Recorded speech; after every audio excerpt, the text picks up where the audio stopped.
Hey guys, how are you all? Welcome back to my channel. Today we will see what if Naruto reveals a power no one expected. If you enjoy, then please like, share and do comments. The fight was not going well for the Konoha shinobi. With Jiraiya still weak from Tsunade's drug, Tsunade herself frightened to immobility by the sight of the blood in the area, and Shizune also out of commission, there was only one person between Tsunade and Kabuto, Naruto. The problem was he too was no injured. Kabuto just used his chakra scalpel to injure Naruto's leg when he tried to hit the glasses wearing Auto Nin with the incomplete Rasengan. With great effort, Naruto stood up and glared at his enemy. Kabuto found this amusing and decided to taunt Naruto a bit. Kabuto pulled out one of his Nin info cards and showed it Naruto. "Naruto," he said, "isn't this a picture of you from around the time of the test?" Naruto gave no reply except a questioning look. "You're nothing special, Naruto." Kabuto was looking at the picture with Naruto's information. "You should run, if you can still move. It was luck that you became a genin, but with that exceptional spirit it would fitting for you to become Hokage." Kabuto paused and gave Naruto a condescending look. "But for that you cannot be cowardly." Naruto looked surprised and Kabuto smirked, knowing he was getting to the genin. "Now, do you think that you could possibly become something like that?" Tsunade, being so close, could hear every one of Kabuto's statements.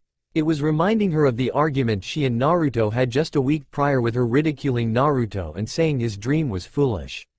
She could not help but feel sorrow as she compared herself to the person trying to kill the one protecting her.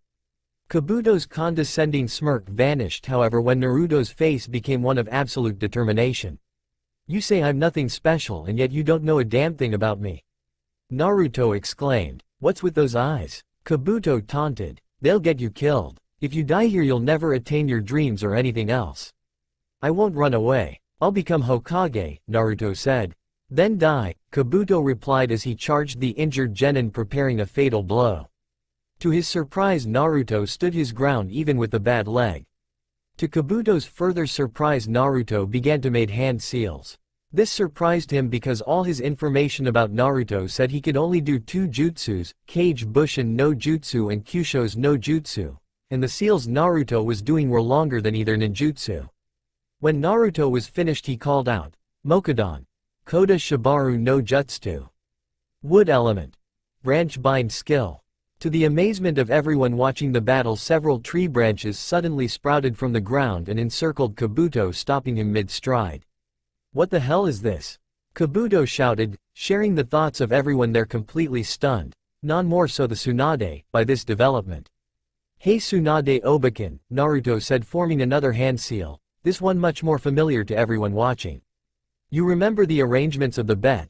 Tsunade did not answer, still too stunned by Naruto's jutsu. "Now you'll have to give me that back luck charm amulet of yours. Kage Bushin no Jutsu." A single clone appeared to Naruto's right. "One Kage Bushin?" Tsunade thought. "What's he doing? And how did he?" Her thoughts were cut off when the Kage Bushin started to help Naruto form the Rasengan. It provided a second and third hand that balanced as well as put pressure on the swirling chakra in his right hand. When the ball of chakra was fully stabilized, the Kage Bushin vanished into a cloud of smoke just as Naruto dashed straight towards Kabuto. "Let's see you avoid this one." Rasengan. Kabuto showed fear for the first time as Naruto plunged the chakra ball into his gut. The result of the attack was a sudden burst of spinning air pressure that ripped apart the wood bindings holding Kabuto in place, as well as catapulting Kabuto backwards. For nearly 10 meters he flew, with the ground being torn apart by the trailing vortex of wind. What finally stopped him was a large boulder that crumbled because of the impact. To Naruto's shock, however, Kabuto was still standing at the end. Those were impressive jutsus. The wound of Kabuto's stomach started to shrink right before Naruto and Tsunade's eyes. "If I hadn't started to heal the damage at the point of impact, I would have been done for." The wound all but disappeared as Naruto dropped to his knees due to chakra exhaustion. "They seem to have tired you out." Kabuto took a step forward to finish Naruto off, but suddenly doubled over in pain. "What is this?" His mind screamed as the second part of the Rasengan's effects occurred. The delayed damage from air pressure that resulted after the initial hit of the Rasengan. Orochimaru, after seeing the jutsus Naruto displayed, came to a decision. "Those jutsus," the Snake Sennin thought. "He could become a threat to my future plans. I must kill him now while I have the chance. I'll find out how he has the Shoden's power afterwards. With his decision made, Orochimaru jumped away from the still distracted Jiraiya, calling on his sword Kusanagi, grasscutter. Naruto saw the attack but was too tired to move out of the way. In fact, he was too tired to even stay awake, but just as the sword reached him, Naruto saw Tsunade step in front of him, saving his life. He blacked out soon afterwards, faintly hearing, "Because I'm the Godem Hokage." When Naruto woke up, the first thing he noticed was that his location was inside a hotel room. The next thing he discovered was that it was dark out, meaning he had been out for several hours at least. What happened? He asked quietly. The battle he recently fought came back to his mind. Oh yeah. The fight with Orochimaru and Kabuto. Since I'm alive, I guess we won. Naruto's ears then caught noises outside his room and he strained to listen in. Alright Jiraiya. He heard Tsunade say loudly. You have a lot of explaining to do. You think I know how he managed that jutsu? Jiraiya replied. I haven't got a clue, he never used anything like that before. At least not in the few months I've known him. You expect me to believe that? Tsunade asked. There was a dead silence afterwards and Naruto could imagine the two senins glaring at one another in anger. The silence was broken by a muffled third voice. A few seconds later the door opened and the three that were speaking in the other room entered. When they saw Naruto was awake, they gave him a piercing look. It was not one of anger or malice but one of curiosity, like they were trying to probe deep into his being to try and figure him out. Naruto knew why. It was because of the power he displaced in the fight. A moment later Tsunade's face softened as she approached Naruto's bed. I'm glad to see you're awake, she greeted as she reached for her necklace. Here, this belongs to you. Naruto gave his fox-like grin and took the necklace and put it over his head. Thanks Obake. Tsunade smiled for a moment but it became serious very quickly. Naruto, about the jutsu you used to bind Kabuto. She trailed off when Naruto looked away. It was clear that he did not want to say, but this was his issue that they absolutely needed to know.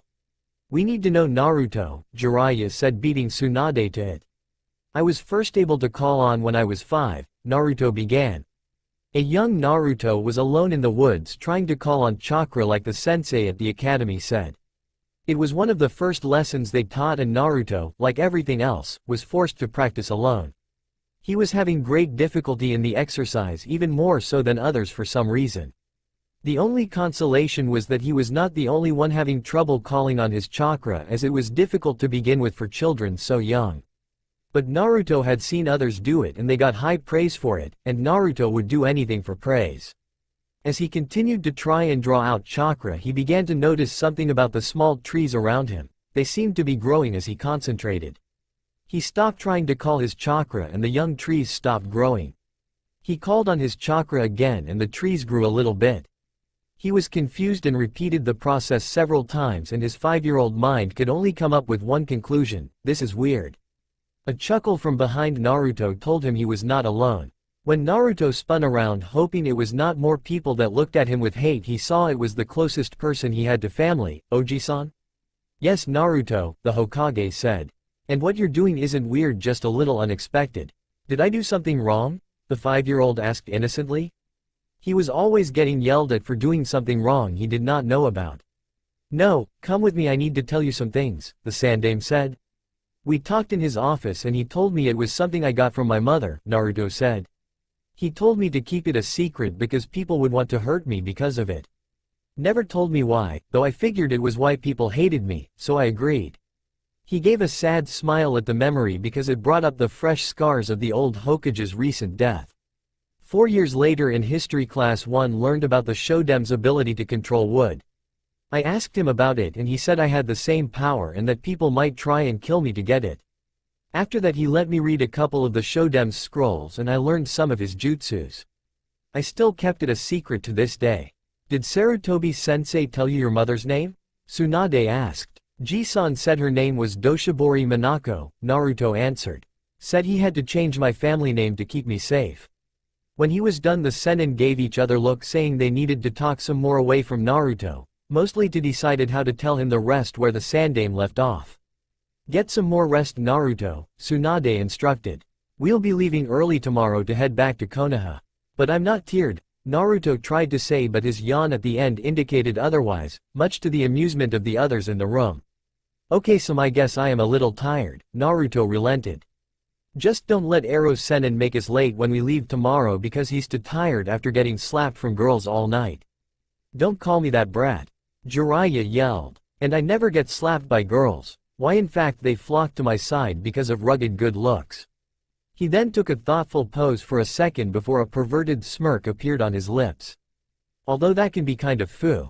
Tsunade driving him into the floorboards with a downward punch to the head cut him off. Damn pervert. She scowled. She turned to Naruto, who looked worried because he did not want to be hit by Tsunade, knowing what she could do. When she arrived at his bed, she lifted his Hite-8 and gave him a soft kiss on the forehead. Get some sleep, Naruto. Naruto nodded with a smile on his face as Tsunade picked the super pervert up by the back of his shirt and dragged him to the door. When the three elder shinobi were out of the room, Naruto fingered the necklace, happy that another person had acknowledged him. As he drifted off to sleep, he wondered what he would have to do once they returned to Konoha. Will I be able to tell everyone I can use the Mokudan jutsus, or will I have to keep it a secret like before? I hope I can tell people because I'm sure Sakura-chan would go out with me then. Once they were out the door, Jiraiya miraculously straightened out just as Shizune joined them. Doshibori Minako, that explains a lot, Jiraiya said. One of the people that survived Orochimaru's experiments in recreating Shodem's ability to control the Biju's chakra. Because she never showed any of the abilities of the other one, it was thought that even though she survived the experiment, it was ultimately a failure, Tsunade continued. Apparently not as much as one has first thought, Jiraiya said. This also seems to confirm the theory that Shodem's ability was carried on the Y chromosome and so only his male descendants could use the power, Shizune joined in. That also explains why Tsunade-sama was never able to use the same power. But I wonder why Nawaki. She stopped herself after realized who she mentioned. I'm sorry, Tsunade-sama. Tsunade waved the apology off because of more important matters at hand. The question is, why was Naruto able to use the Mokudan so early in life? Even the Shodem didn't start using it until he was well into his teens, Jiraiya stated. The Kyuubi maybe, Tsunade guessed. But I can't confirm anything here. I will need to do a full examination of Naruto and Seal when we get back. I wonder if Yondaime sealed the Kyuubi in Naruto-kun because he thought me might be able to use Shodem's power to affect the Biju's chakra? Shizune asked. That is a possibility, Jiraiya answered. Unfortunately, we'll never know for sure. He became thoughtful for a moment, recalling what happened when he first used the Kyuubi's chakra. Now that I think about it, that would explain his ability to use the Kyuubi's chakra without being overwhelmed by it. And now with the necklace he should have even more control. The Kyuubi's power combined with the Shodem's, Tsunade said. Looks like Naruto has become more of a target than you first thought, Jiraiya. He'll need to be trained in how to fully use his abilities. Looks like I'll have some help in training him, Jiraiya stated. And to think I first took him on just because I saw the potential for him to be just like me. He realized the error in his words when he saw Shizune frown at him and Tsunade start to crack her knuckles. Jiraiya, Tsunade said with clenched teeth. You had better not try and turn him into a pervert. Jiraiya jumped back, waving his hands in placating gesture. No, I wouldn't think anything of that. I was just saying he could be the next Kaoru Sennin is all. The two kunoichi looked at one another, then back at Jiraiya. Their gaze became harder, clearly indicating that they did not believe him. Knowing that he would get a severe beating unless he changed the subject quickly, Jiraiya said, we should all turn in. The longer we're out in the open, the greater the chance someone might come after Naruto. I doubt Orochimaru is willing to give up on targeting him. Tsunade continued to glare at Jiraiya for another 10 seconds before nodding in agreement. She knew he was just trying to change the subject to avoid pain, but he did have a point. Yeah, we should get some sleep. Jiraiya let a breath of relief escape as Tsunade went into her room. Just before she entered the room, she turned back to her old teammate. Oh, and Jiraiya, don't let me catch trying to peep at any women or I'll remove what defines a man from your body. Jiraiya visibly flinched at the threat. There goes my recreation for the trip back. It was too bad Jiraiya said this out loud and that he forgot Shizune was still standing next to him. A smack to his face was good reminder, however, as Shizune stomped off to her room, giving him a similar warning. The next day, Naruto, Shizune with Tonton, and Tsunade were waiting outside the hotel for Jiraiya. When they informed the front desk they were checking out and asked where their fourth member was, the clerk told them that Jiraiya had left just after sun-up. He made a comment that Jiraiya had an unusual grin on his face as he left following a pair of attractive ladies out of the hotel. It was easy to see what Jiraiya was doing while they were waiting. "So who should go get Arrow Sennin?" Naruto asked. "Don't bother Brad, I'm right here." Jiraiya came up to them. He had 2 slap marks on his face showing the result of another failed attempt to get a date. "Serves you right, Arrow Sennin," Naruto said, pointing at the marks. "Stop calling me that," Jiraiya shouted. "Well, anyway, let's get going." He walked away quickly because of the killing intent radiating off of Tsunade. He did not want to test validity of Tsunade's threat from last night. After they left the city, Shizune decided to start up a conversation with Naruto about his newly revealed powers. "Naruto-kun," she said, drawing his attention to her. "You said that you looked at Shodem's jutsu scrolls when you were younger. How many of Shodem's jutsus do you know?" "Only 3, Naruto answered. Mokudan, Koda Kanazuki, Branch Hammer, Mokudan, Seicho, Growth. And you of course Mokudan, Koda Shibaru." "Those were only his most basic jutsus," Tsunade said. "Let me guess you can't do any others because of your problems with chakra control." Naruto nodded in confirmation. "Not surprising, my Ojiazen's more advanced jutsus require pretty good control. It ran in our family actually. In fact, that's where I got mine, natural control. If you want to learn those jutsus, you're going to have to really work hard on your chakra control, brat," Jiraiya said, joining in. "Though it shouldn't be as much of a problem now." "Why's that Arrow Sennin?" Naruto asked. Jiraiya's eye twitched at Naruto using the nickname once again. "The necklace is the reason," Tsunade answered. "One of the Shodem's powers was the ability to affect a Biju's chakra. Combined with the special properties of that stone, it can control wild nature of the Kyuubi's chakra. Of course you'll have to learn how to use the ability first to gain better control." "Hey, can I start now?" Naruto was excited with the prospect. He, like everyone in Konoha, knew the Shodem's personal jutsus were very powerful. And if there was one thing Naruto enjoys as much as ramen, it would be learning powerful jutsus. "Sorry Naruto," Tsunade said. "No the right way to train in that. You'll have to learn from the scrolls when you get back." Naruto frowned in disappointed and started to pout about the unfairness of the world. This caused the women to giggle, thinking it was cute, and Jiraiya to smirk in amusement. The rest of the journey passed quickly and quietly, well, as quietly as you could with Naruto in the group. And within only a couple of days they were approaching Konoha once again. "Naruto," Tsunade spoke up suddenly.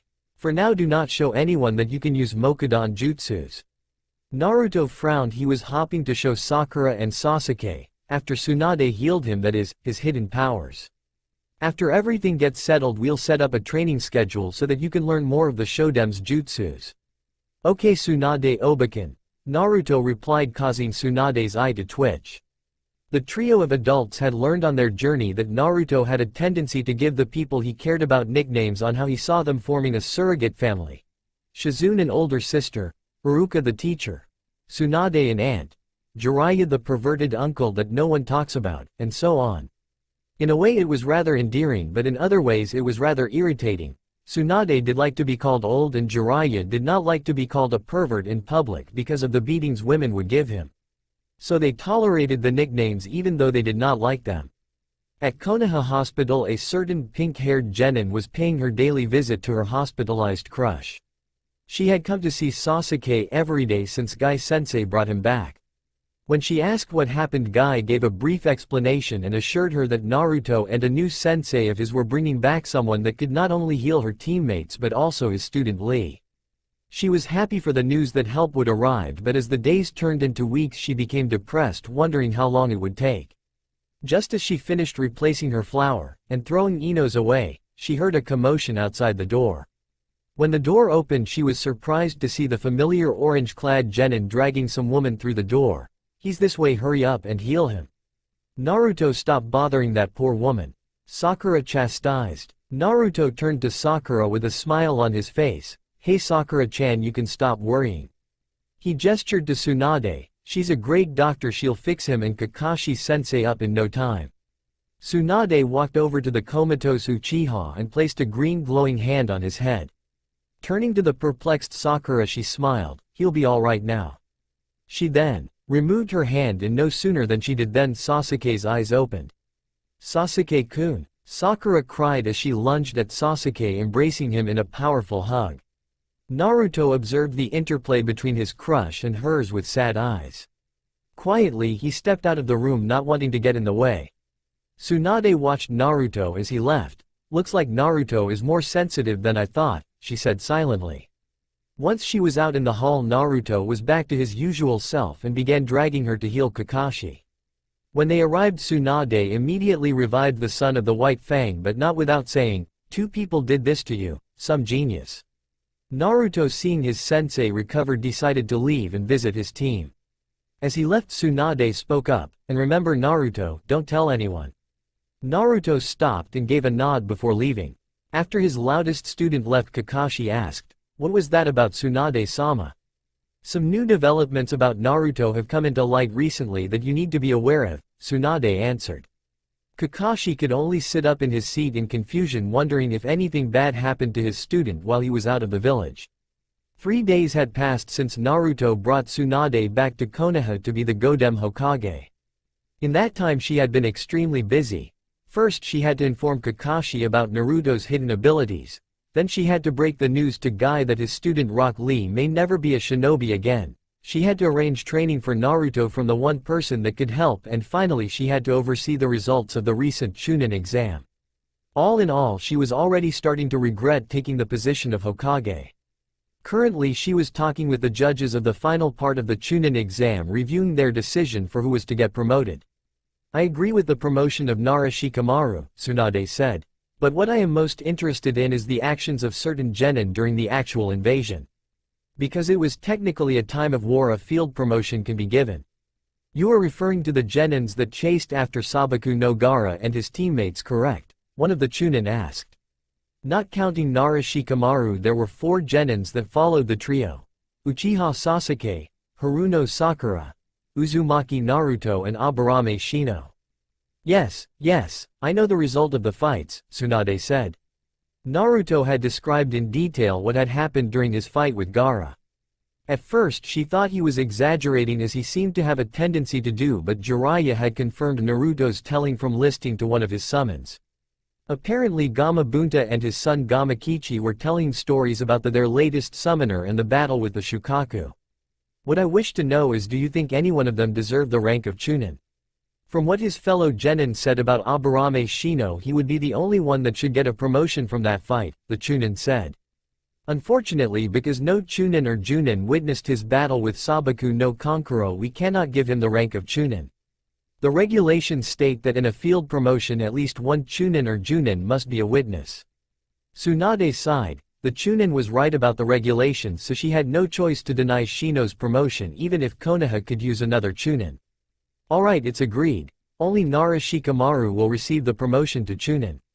"Good day, Hokage-sama." The Chunin stood and bowed, then left the office. A knock on her door indicated that Tsunade had another visitor wanting to see her. "Who is it this time, Shizune?" "It the one you sent for Tsunade-sama," her assistant answered. Shizune stepped aside and an Anbu captain entered the office. "You wished to summon me, Tsunade-sama?" the Anbu asked. "Yes," Tsunade answered. "I have a mission for you that only you can accomplish." Kakashi was at the usual spot he went to when he wanted to think, the memorial for shinobi killed in action. He had been spending his time here just about every waking moment after Tsunade had told him about Naruto's ability to use the Mokudan, wood element.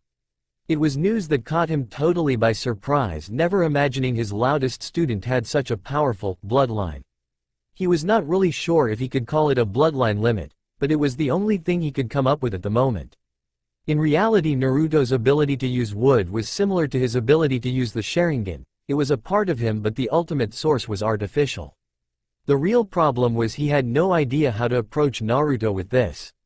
The truth was Kakashi had nothing to really contribute to his training anymore.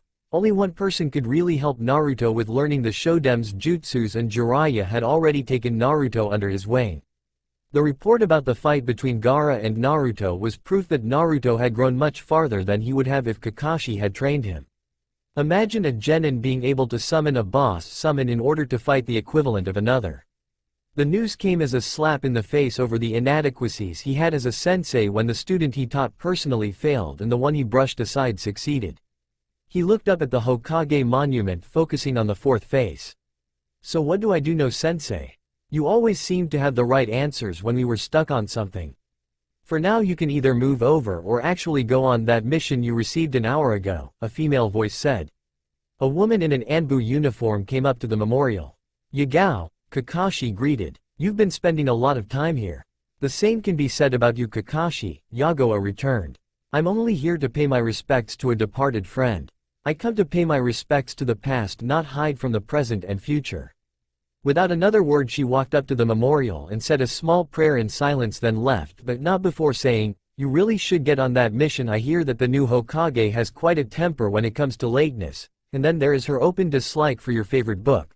Kakashi looked worried and patted his pouch to make sure his book was still present. Looks like you're twice as unlucky as with your habits this time, Kakashi. Sakura was wandering through the village for once, not looking for her crush Sasuke. She was in fact looking for her other teammate Naruto. After the finals she had thanked Sasuke for saving her from Gaara, for, in her mind, only the Uchiha genius could have saved her from that monster. However, that was shot down when Sasuke had informed her that it was Naruto that rescued her. She had actually meant to thank him but got distracted by the amusing sight of the blonde trying to learn Chidori. Then when she tried to thank him later she found out that he went on mission with someone. Which was very odd for Genin, very seldom went on missions without their assigned teams. Just one more reason she wanted to find Naruto. It seemed he was changing faster than anyone could have guessed before the Chunin exam. She continued to walk when she caught sight of a depressed-looking Lee just staggering around with his crutch. This caught her by surprise because just a few days ago she saw him training his non-injured limbs with more enthusiasm and determination she had ever seen in anyone, except for maybe Naruto. To see the genin like this was a rather disturbing sight. Lee-san, are you alright? Sakura asked. The usually over-excitable genin gave her a sad frown for a brief moment, then a smile came to his face at the idea of talking to Sakura. Oh, I'm fine, Sakura-chan, Lee said. He was lying, though he was actually very upset. He had been told by one of, if not the greatest medical nins in the world, that he no chance at continuing his life as a shinobi, something that meant absolutely everything to him. To come as far as he did with such a handicap as great as his and then have it taken away was very devastating. But the absolute last thing he wanted was to upset anyone, so he put on a happy face whenever he was not alone. So what are you doing here, Sakura-chan? Oh, I was just taking a walk, that's all, Sakura said.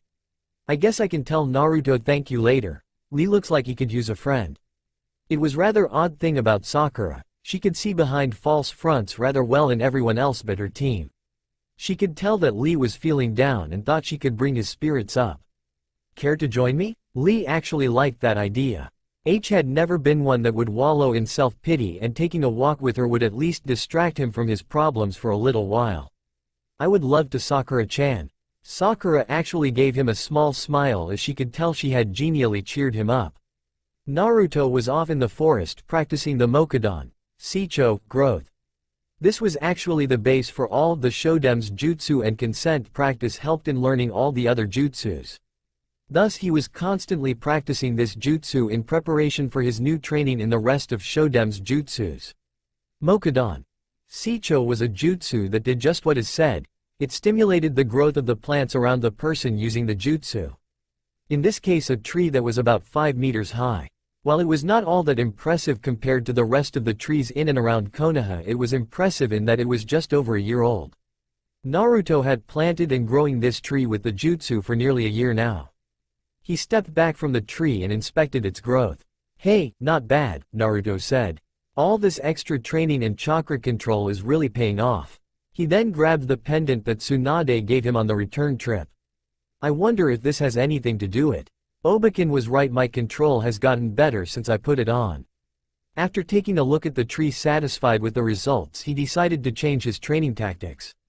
Well, that's enough creating, now let's do some destroying. He then looked around, just not here. He never really did like destroying the trees, not since he could make them. He felt it was like destroying a part of himself. Back in Tsunade's office she had just going over the details on Naruto with the Anbu that she summoned. The Anbu, who still had his mask on, let out a sigh of relief. Because she also lived through Orochimaru's experiments, Minako was like a sister to me. I was on an extended mission when the Kyuubi attacked, and the Sandaime told me that she and her child were killed. I'm glad that at least a part of her remains. Yamato, do you know who might be Naruto's father? Tsunade asked. She had been wondering about Naruto's father ever since she got back. By his looks one might guess he could be related to Yondaime, but then again the same could be said of the Yamanaka family as well. She could order a blood test and compare the records, but that could take weeks to months before she found out anything. Yamato and Minako were close, so if anyone could narrow her search he could. I'm afraid not, Yamato sighed. She never said anything about whom got her pregnant. Because these things happen while on long missions, no one questioned her about it. Tsunade understood exactly what Yamato was saying. On very long and often dangerous missions emotions often become very intense that lead to acts that a person would not normally take. And because of this it was not unheard of that a kunoichi might become pregnant out of wedlock. There was no shame in it because it was just one of the aspects of the lives they led.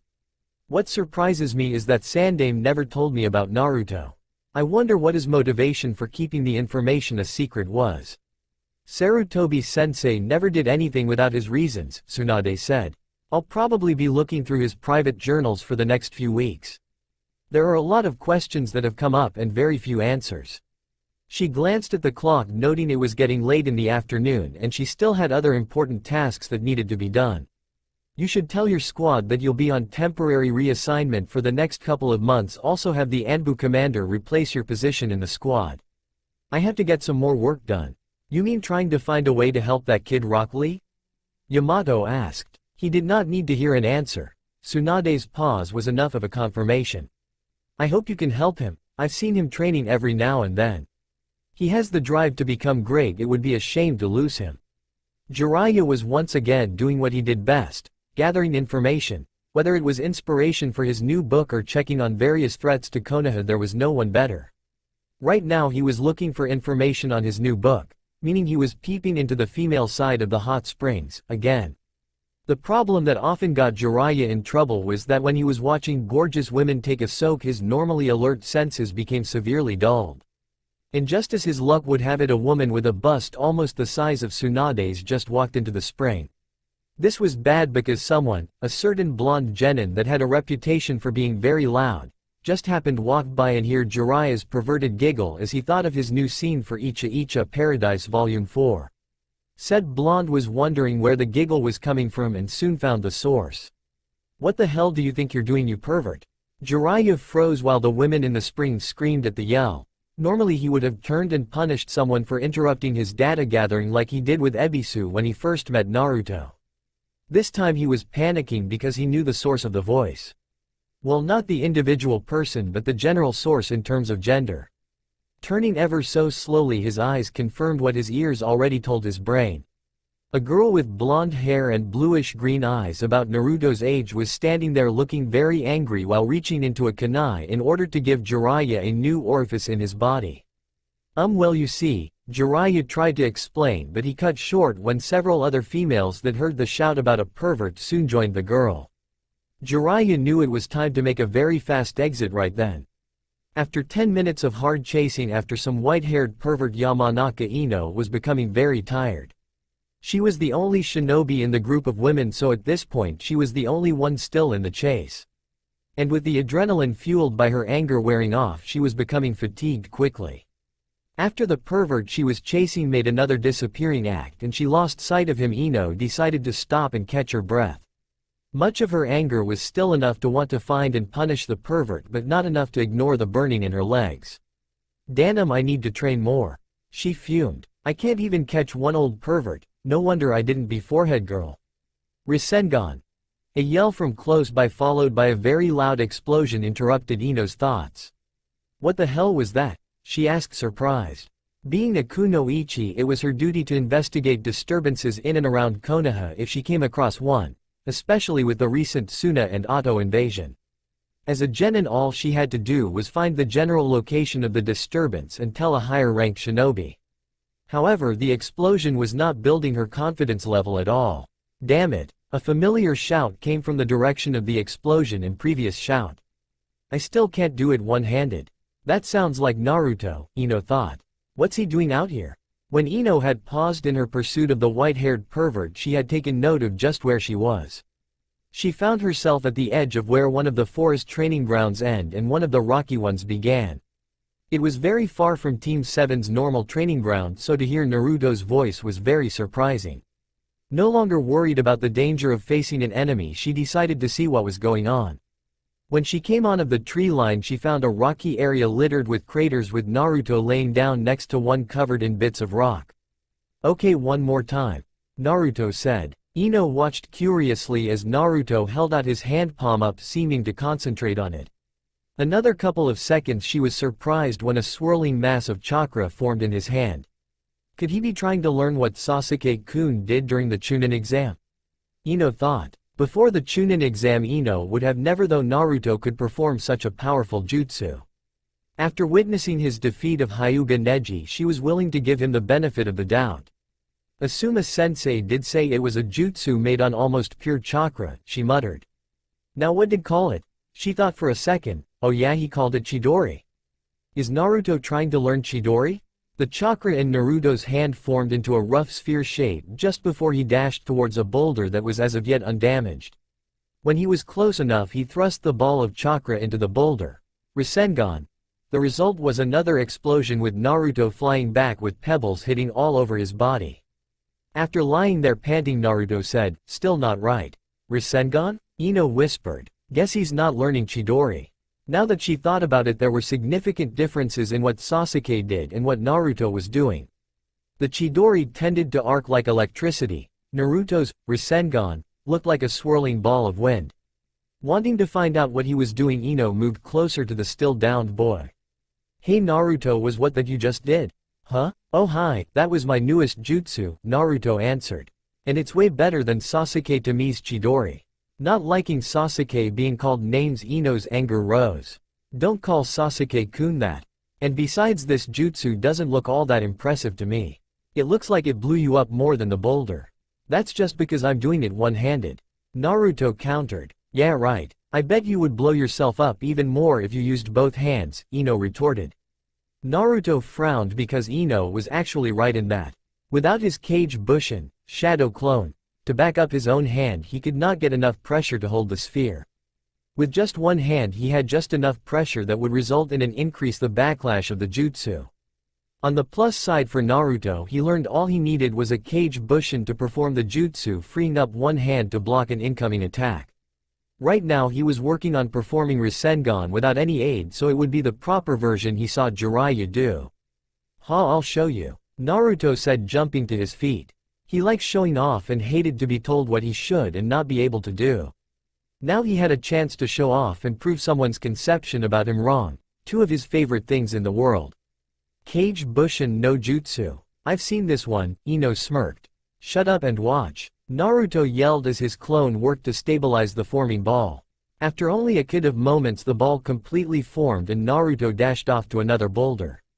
Rasengan. The ball drilled into the boulder, driving it back several meters before it finally exploded into several thousand small rocks. So what do you think of my latest jutsu now? Wow, Ino said, dumbfounded. She had to admit that was probably one of the most impressive jutsus she had ever seen, including Sasuke's Chidori. She just had to know how Naruto learned such a powerful jutsu. Hey, tell me where you learned that. With Naruto always wanting attention and praise from others, was more than happy to tell Ino about his mission to look for Tsunade, even though he did leave out certain parts like the fight involving Kabuto and the Senins. The reason was because the Sandaime Hokage's death was still a sour subject for everyone, especially his age group, because everyone viewed the old man a loving grandparent. Telling Ino about his killer would have upset the blonde Kunyachi.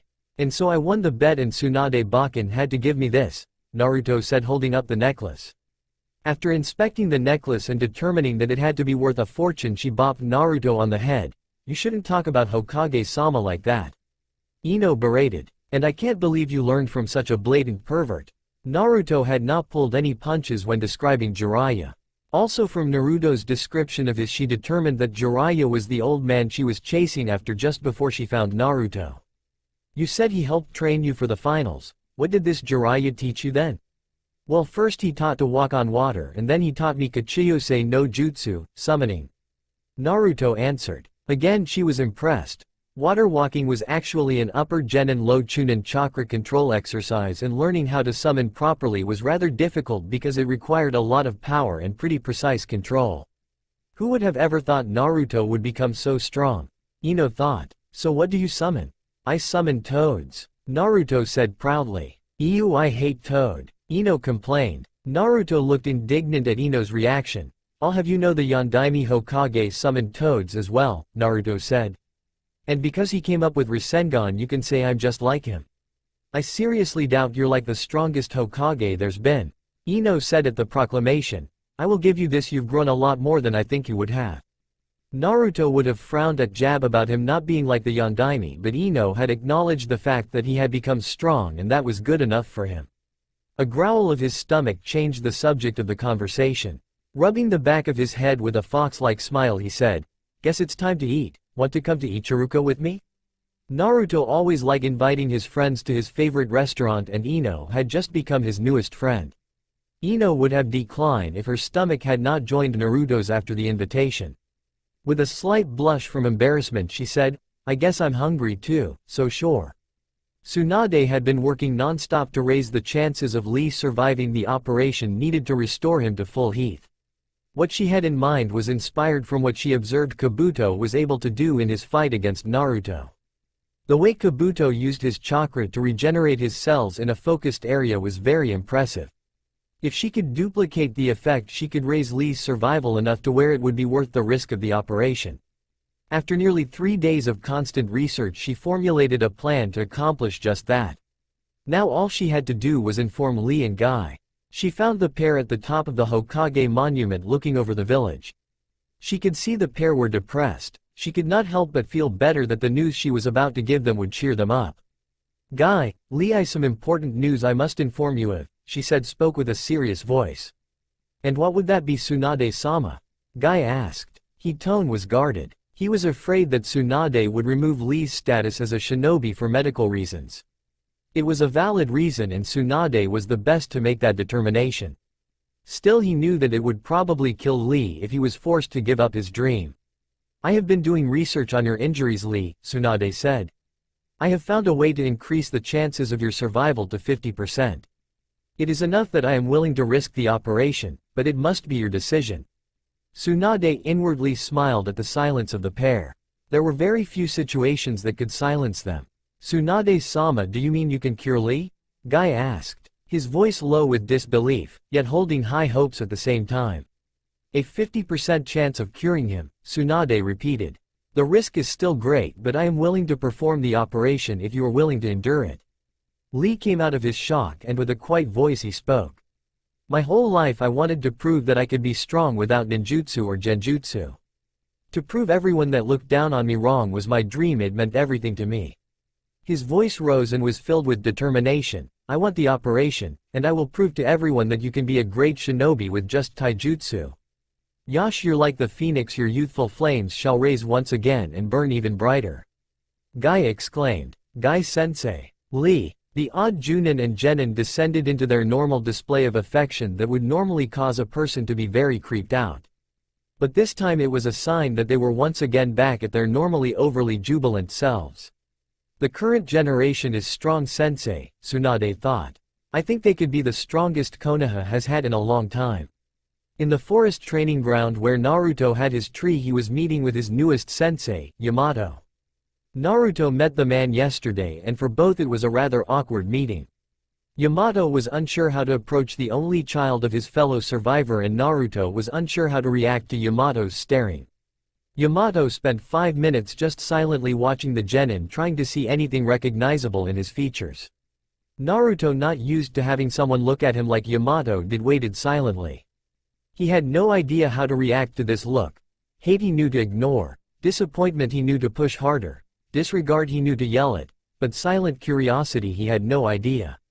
After that 5 minutes Yamato was able to find one feature that reminded him of Minako, Naruto's eyes. Blue eyes were not uncommon in Konoha, but only one person besides Naruto had eyes as pure blue as his, and that was Minako. After that Yamato informed Naruto who he was and what he was going to teach him. Naruto became excited and eagerly asked when they would start. They started that day with Yamato testing Naruto's abilities. The Anbu captain was not impressed but not disappointed either. Naruto performed just as he expected him to do, just like himself when he was learning the Shoden's jutsus. There was nothing wrong with this because the Shoden's jutsus were very complex and took a lot to learn, especially without someone to act as a guide. When the day ended Yamato said he would teach Naruto the next jutsu of the Shoden tomorrow, and that brought Naruto to now. Where is he? Naruto asked out loud. I hope he's not like Kakashi-sensei and always late. Normally being compared to Kakashi-senpai would be welcome, Yamato said from a tree branch above Naruto, but when it comes his chronic tardiness it is a great insult. Sorry Yamato-sensei, Naruto apologized. I just don't like that he's always so late. Yamato just waved off the apology. Are you ready for the jutsu I said I would show you? You bet I am. Naruto was literally bouncing wanting to learn a new jutsu. He could only imagine what it could be. The Shoden's scrolls showed that the jutsus could do anything from creating a small forest, to creating a bushin made of wood, to even merging into a tree for spying. I know that you like to use Kage Bushin, Yamato began. Naruto smiled in anticipation as he caught on what the Anbu captain was going to teach him. So I think you can fully appreciate being able to use another type, one only you and I can use. Yamato paused for dramatic effect. He was a bit of a dramatic side to his personality. So he intentionally drew out what jutsu he was going to teach Naruto. The Mokase Bushin, wooden clone. So what can the Mokase Bushin do that other Bushins can't? Naruto asked. He knew a Kage Bushin could act independently, it was solid, had a range of several kilometers and distributed chakra equally. Its weakness was that it could only take one hit before it was defeated.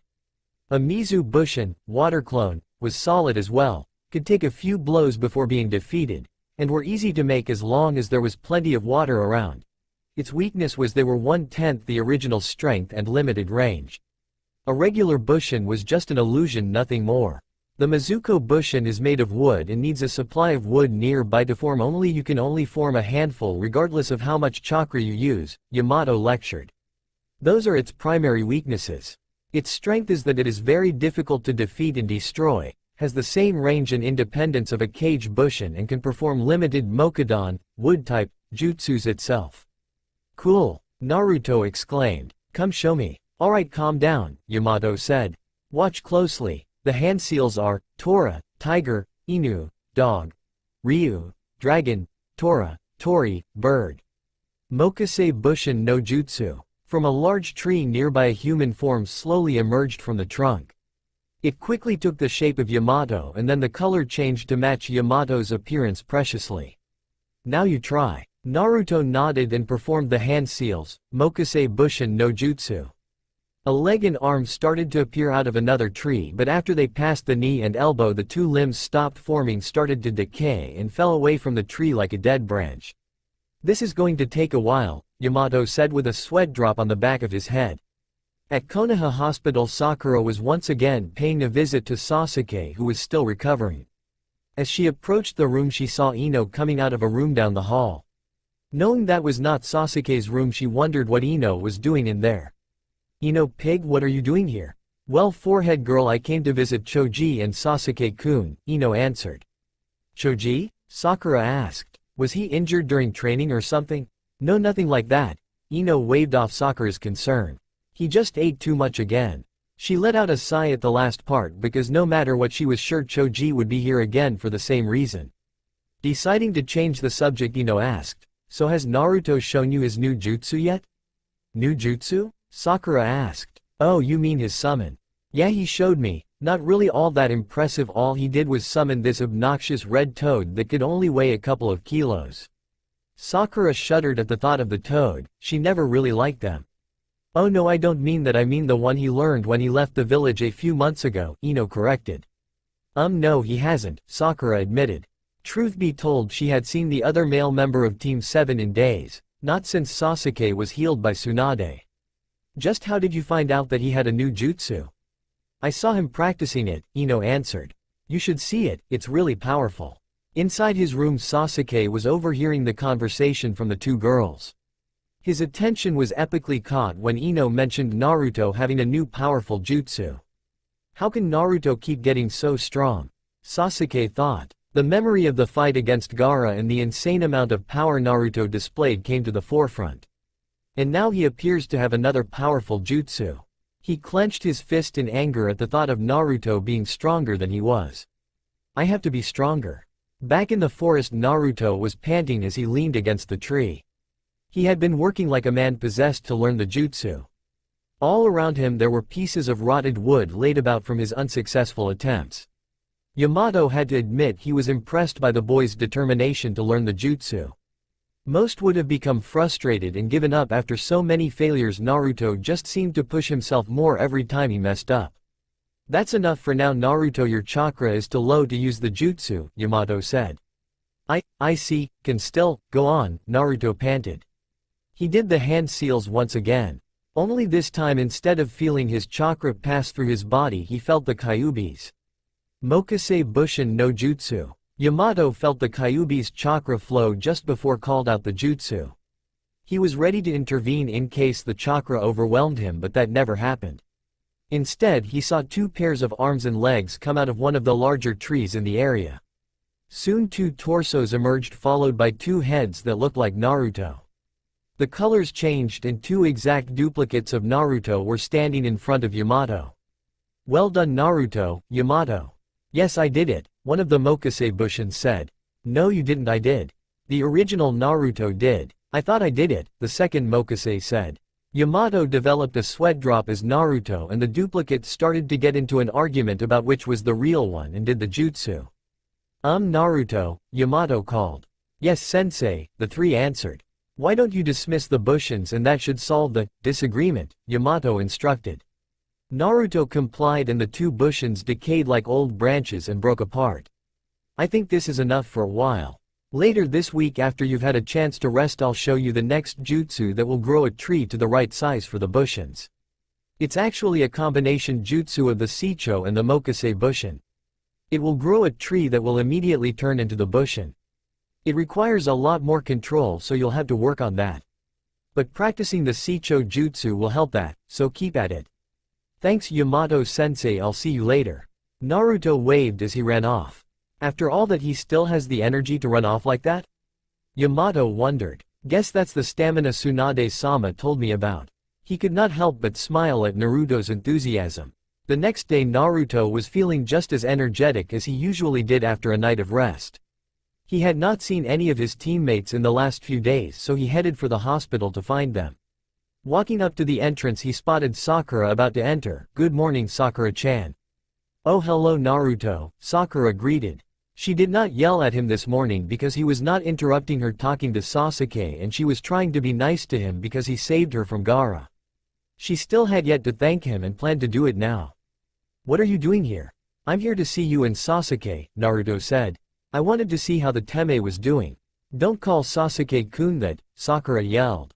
Her desire to defend her crush overriding her pervious plan to thank Naruto for saving her. Well let's go see how he's doing, Naruto suggested, not wanting to get hit by an irate Sakura. Sakura turned and entered the hospital without another word, showing she was going to ignore Naruto for his comment. As soon as Naruto and Sakura entered Sasuke's room Sakura greeted him and started talking about how soon he would get out of there. Sasuke for his part was not paying attention as his sole focus was on Naruto. Naruto, he said, shutting Sakura up, fight me, right now. Sasuke-kun, you can't, you're still not better, Sakura objected. Sakura-chan's right, you're not. Naruto agreed but was cut off by Sasuke. You said you wanted to fight me in the Chunin exam, now's your chance, Sasuke countered. Naruto could tell that Sasuke was not going to back down. And to be honest Naruto wanted to fight Sasuke as well, so he agreed, you're on. They picked the roof, not wanting to put the fight off any longer. Before they started Naruto said, funny isn't it? I'm actually overjoyed that I finally have a chance to defeat you. Sasuke's Sharingan flared into existence because of his anger at Naruto's proclamation. What did you say? Sasuke asked angrily. You're talking nonsense, Dobi. I'm no longer the Dobi you knew. Naruto returned. I've changed, a lot. You're certainly full of yourself, Sasuke said. You're not acting like yourself, Naruto prodded. Afraid you'll get a challenge out of me? Shut up and fight, Sasuke yelled. Before we do, put on your Hite 8, forehead protector. Naruto instructed. Why should I do that? Sasuke asked. You won't even land a single finger on my forehead. It's not about that, Naruto said. It's a symbol of us being equal as Konoha shinobi. That's why you're so full of yourself. Sasuke yelled. You think you're on par with me? Of course I do. Naruto yelled back. In fact, I never thought of myself as inferior to you, not once. You're starting to piss me off, Sasuke said. That's because you're still weak, Sasuke-chan. Naruto countered. Both of the anger reached the boiling point and they charged each other as fast as they could. When they reached one another, both punched and caught the other's hand and exchanged in a brief contest of strength, trying to push the other back. It became apparent that both were equal as neither lost ground, so they broke apart and jumped back. Naruto was the one that decided to start using jutsus first, Taju Kage Bushin no Jutsu. Mass Shadow Clone. Soon the entire roof of the hospital was covered in Kage Bushins and they all started to attack the Uchiha. Sasuke was not threatened and began taking the clones apart with Guken, Iron Fist. He spun and kicked the first clone that approached, sending it into 3 others, taking them out. Another pair came in, but Sasuke was able to predict what they were doing because of the Sharingan. He countered their attack by doing a handstand and spinning his feet like a helicopter propeller, destroying them and 5 others. This continued for 10 seconds until one Kage Bushin got behind Sasuke and stunned him long enough for 4 others to kick him into the air. Zu, Ma, Ki. The clones began trying to catch Sasuke in the combo. Naruto Renden. Combo. Sasuke was able to block the final blow and send the Kage Bushin down to the roof. He quickly formed hand seals ending in the Taurus seal, Kaden. Gukakyu no Jutsu. The massive ball of fire shot down at the mass of Kage Bushins, destroying them instantly. When the smoke cleared, there was 2 Narutos left. One had his palm up and the other was forming a ball in the palm. This must be his new jutsu, Sasuke thought. He was surprised that even though he could see the chakra moving, he was not able to copy the jutsu at all. Damn. He grabbed his wrist and chakra began to arc like lightning, Chidori. Naruto had finished forming his jutsu right before Sasuke started Chidori. He jumped into the air as Sasuke fell, thrusting his palm forward, Rasengan. The 2 genins were moving right towards each other and were going to hit. Sakura, who had been stunned up to this point, yelled out, "Stop it!" She ran in between the 2 boys trying to stop them. Can't move out of the way. Both Sasuke and Naruto thought at the same time. Fortunately for them, they did not have to, as Kakashi dashed in front of Sakura, caught their wrists, spun and threw them at the pair of water towers on the roof. Sasuke's Chidori plunged into his tower, creating a large hole. Naruto's Rasengan collided with the other tower, producing a small dent a little bigger than his palm. Sasuke saw this and smirked, not as strong as he thought. Kakashi had noticed Naruto's jutsu as it hit the water tower. He knows Rasengan, he thought. What do you 2 think you're doing? You're fighting in a too extreme way, both of you. He focused, approached Sasuke and leapt up onto his tower. Sasuke, I did not give you the Chidori to use against your companions, especially those from Konoha. Sasuke just scowled at Kakashi, who asked, Are you trying to kill Naruto? Sasuke did not answer. Instead, he jumped off the roof onto roof next to the hospital. When he landed and looked up, what he saw shocked him. The entire backside of the water tower Naruto hit was completely blown out. Naruto's jutsu did that? He was awed by the power and the implication the scene before him showed. It demonstrated that Naruto's jutsu did more internal damage than external, making far more lethal than the Chidori. His anger rose once again and he jumped away. When did Naruto become so strong? I suppose you taught Naruto that jutsu? Kakashi asked Jiraiya, who was standing below the water tower. You should not have taught Naruto such an advanced jutsu. Even if it is to protect him from Akatsuki, it's too much for him. The same could be said about you teaching Sasuke Chidori, Jiraiya countered. Besides, who I teach and what I teach is my business, Kakashi, not yours. Naruto is my student, Kakashi argued.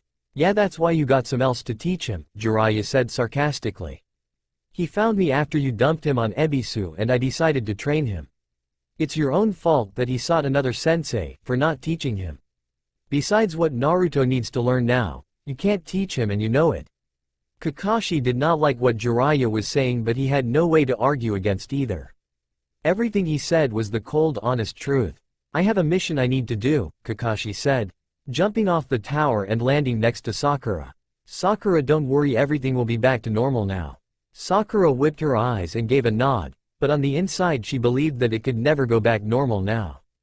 Truth be told, Kakashi would have agreed with Sakura if he knew her thoughts. Sasuke had just finished working himself into near complete exhaustion. It had been 2 days since the fight with Naruto on the roof of the hospital and he was still angry. Angry at Naruto for growing so much in such a short time, angry at Kakashi for not training him better, but mostly angry at himself for feeling the inadequacies he was forced to endure, and angry because at the moment he ran into his brother again after so many years there was still such a huge gap between them. After the fight on the roof, Kakashi had tracked Sasuke down, tied him up, and lectured him about giving up on his revenge. Easier said than done, as Sasuke had only lived for revenge ever since the massacre of his clan. He says we're the same, Sasuke thought. What would he know about my pain? The more Sasuke thought about his sensei, the angrier he got. Even with Kakashi's strongest jutsu, he was not strong enough. He can't give me what I need to kill Itachi, but then who can? He then started thinking of Naruto's growth over the time since the beginning of the Chunin exam. He knew that Kakashi was not the one that trained Naruto, the copy nin was with him the entire time. What he wanted to know was just who had trained Naruto during that time. That white-haired guy, Sasuke concluded. He took Naruto away from the village right after the funeral of the Sandaime. He must have been the one to train him. The question is, who is he? Sasuke remembered the brief confrontation with Itachi at the hotel and focused on the white-haired man's entrance. He said his name was Jiraiya. Why does that feel so familiar? His eyes widened when it finally occurred to him. How could I forget, Jiraiya of the legendary Sennin. That Dobi got one of the Sennin to train him. If a Sennin made him so strong then. He reached for the curse seal close to the base of his neck on his back. Further thoughts were cut off. Several shuriken flew in his direction. He nimbly jumped out of the way only to be hit by a kick from behind. He easily recovered and landed on a tree nearby. When Sasuke saw that he was now facing 4 enemies and from their hite-ates they were from Oto, Sound, Village. Remembering that Oto nins in the Chunin exam targeted him, he became wary. So this is Uchiha Sasuke, the only girl of the group said. I'm not as impressed as I thought I'd be. Sasuke, still feeling the shame of having so much trouble against Naruto, rushed at the enemies. The exchange was quick and furious. Sasuke, his Sharingan activated, attacked the largest one first, kicking him in the face, sending him crashing into a wall. The one with 6 arms came from Sasuke's right only to have Sasuke dodge in between his 6 arms and deliver a strong punch to the abdomen, making him hunch over. The one that looked to have 2 heads attacked next and Sasuke dodged the kick and was about to counter when a second pair of arms came out of the body, surprising him. The second set of arms blocked Sasuke's punch and the first set knocked him into the air. From there the girl was able to nick him with several kunai just as the large man, who had recovered, slammed him back down to the tree. Knowing that he needed to move faster, Sasuke started channeling chakra throughout his body. Unfortunately, because of his earlier training, his chakra reserves were low. As a result, the curse seal started to spread. At first Sasuke did not notice and he felt invigorated and continued his attack. With his Sharingan and the curse seal on, he made short work of the 4 Oto nins. Or at least that was what it looked like. After kicking the girl into the pile of the other 3, Sasuke was shocked to see all 4 disappear, leaving a log in their place. That was when the curse seal started to burn, forcing Sasuke to drop to his knees. That was better, the voice of the one with 2 heads said. Sasuke struggled to turn around and was surprised again to see them with their own curse seals activated.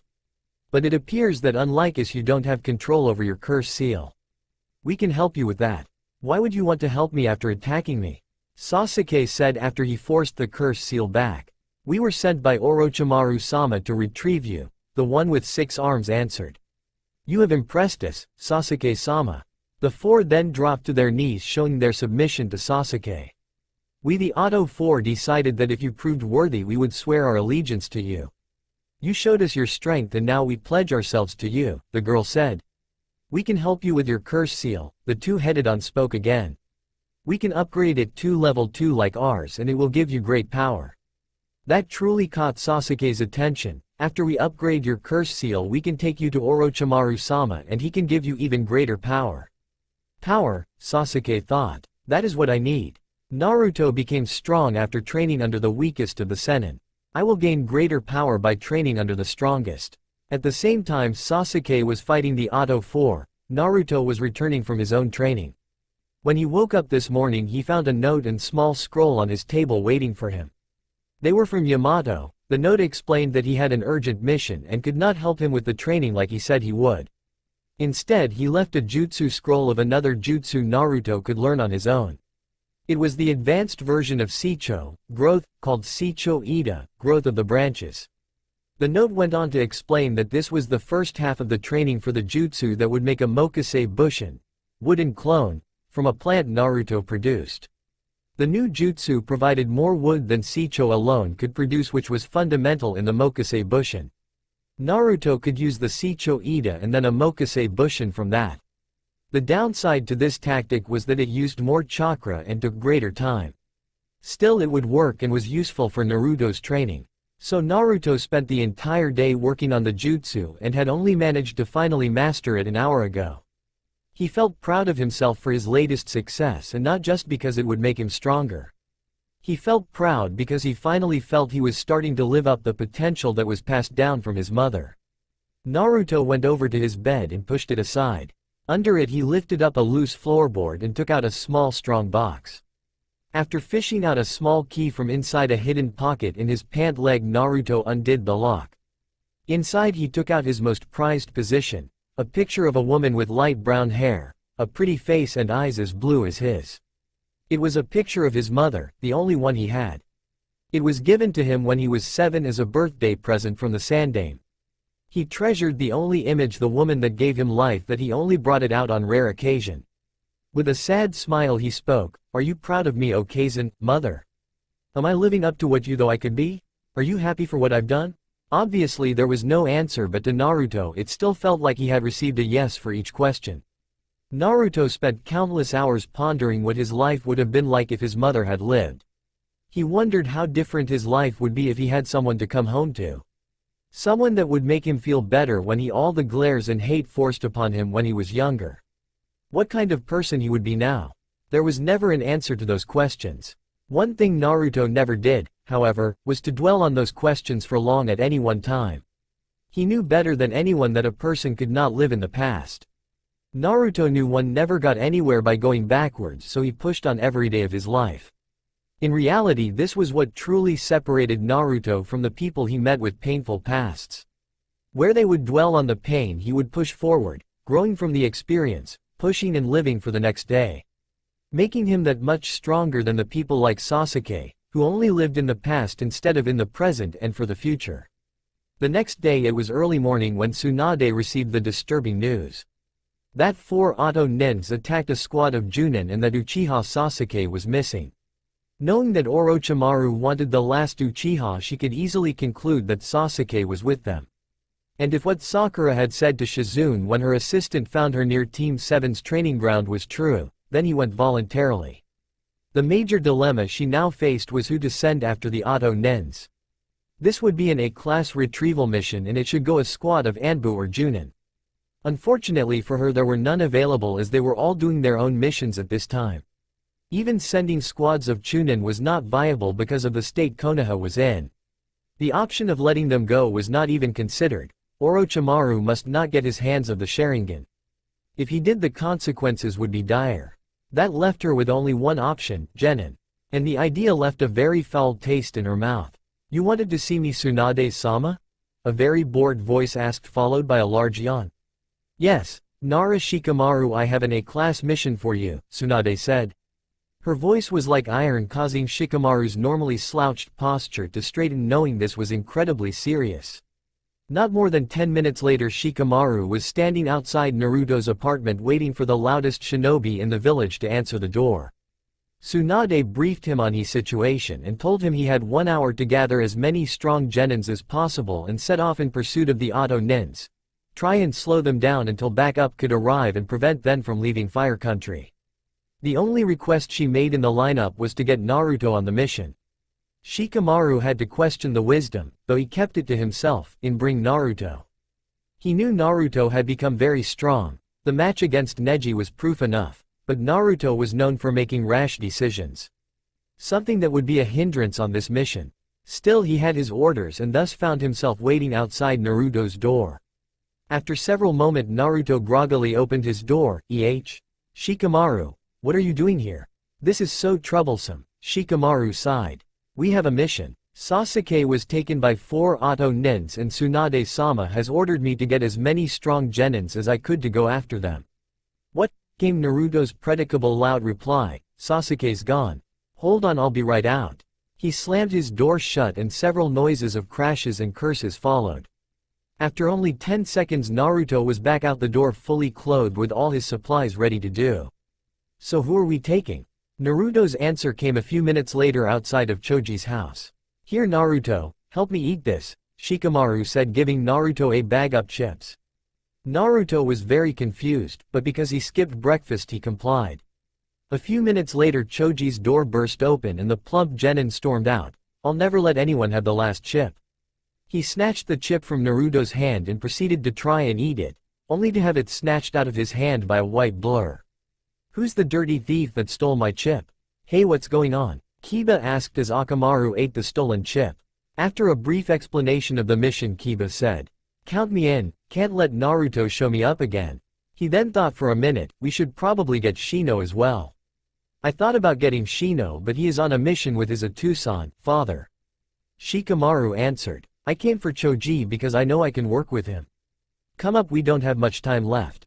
The 3 genins, 1 chunin and 1 dog ran off for the Konoha's main gates.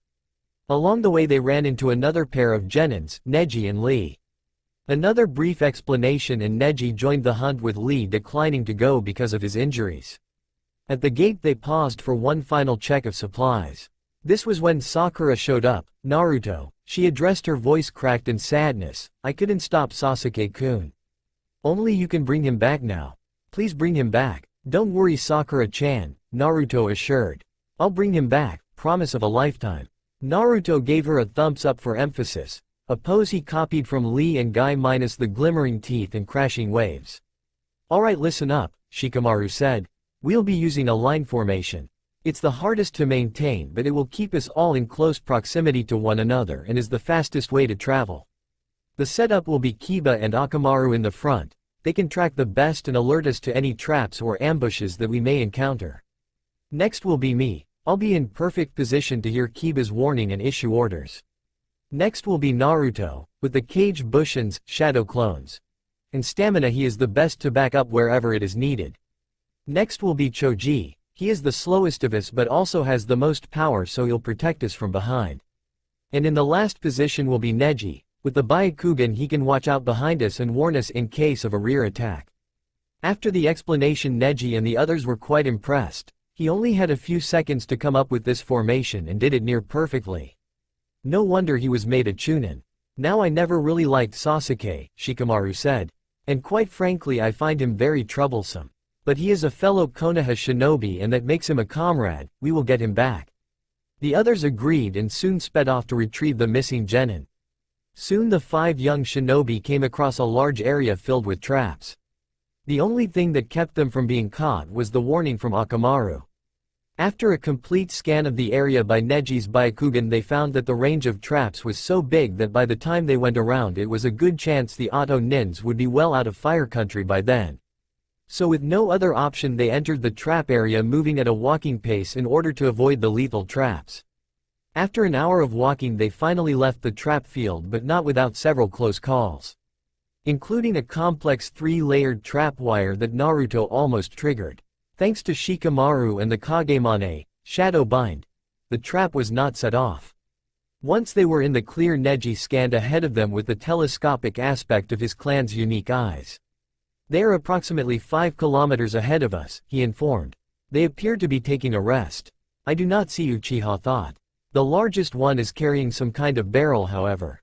He focused on the barrel and penetrated the surface with the X-ray-like aspect of the Byakugan. There is some strange chakra inside the barrel, as well as a person. I believe it is Uchiha.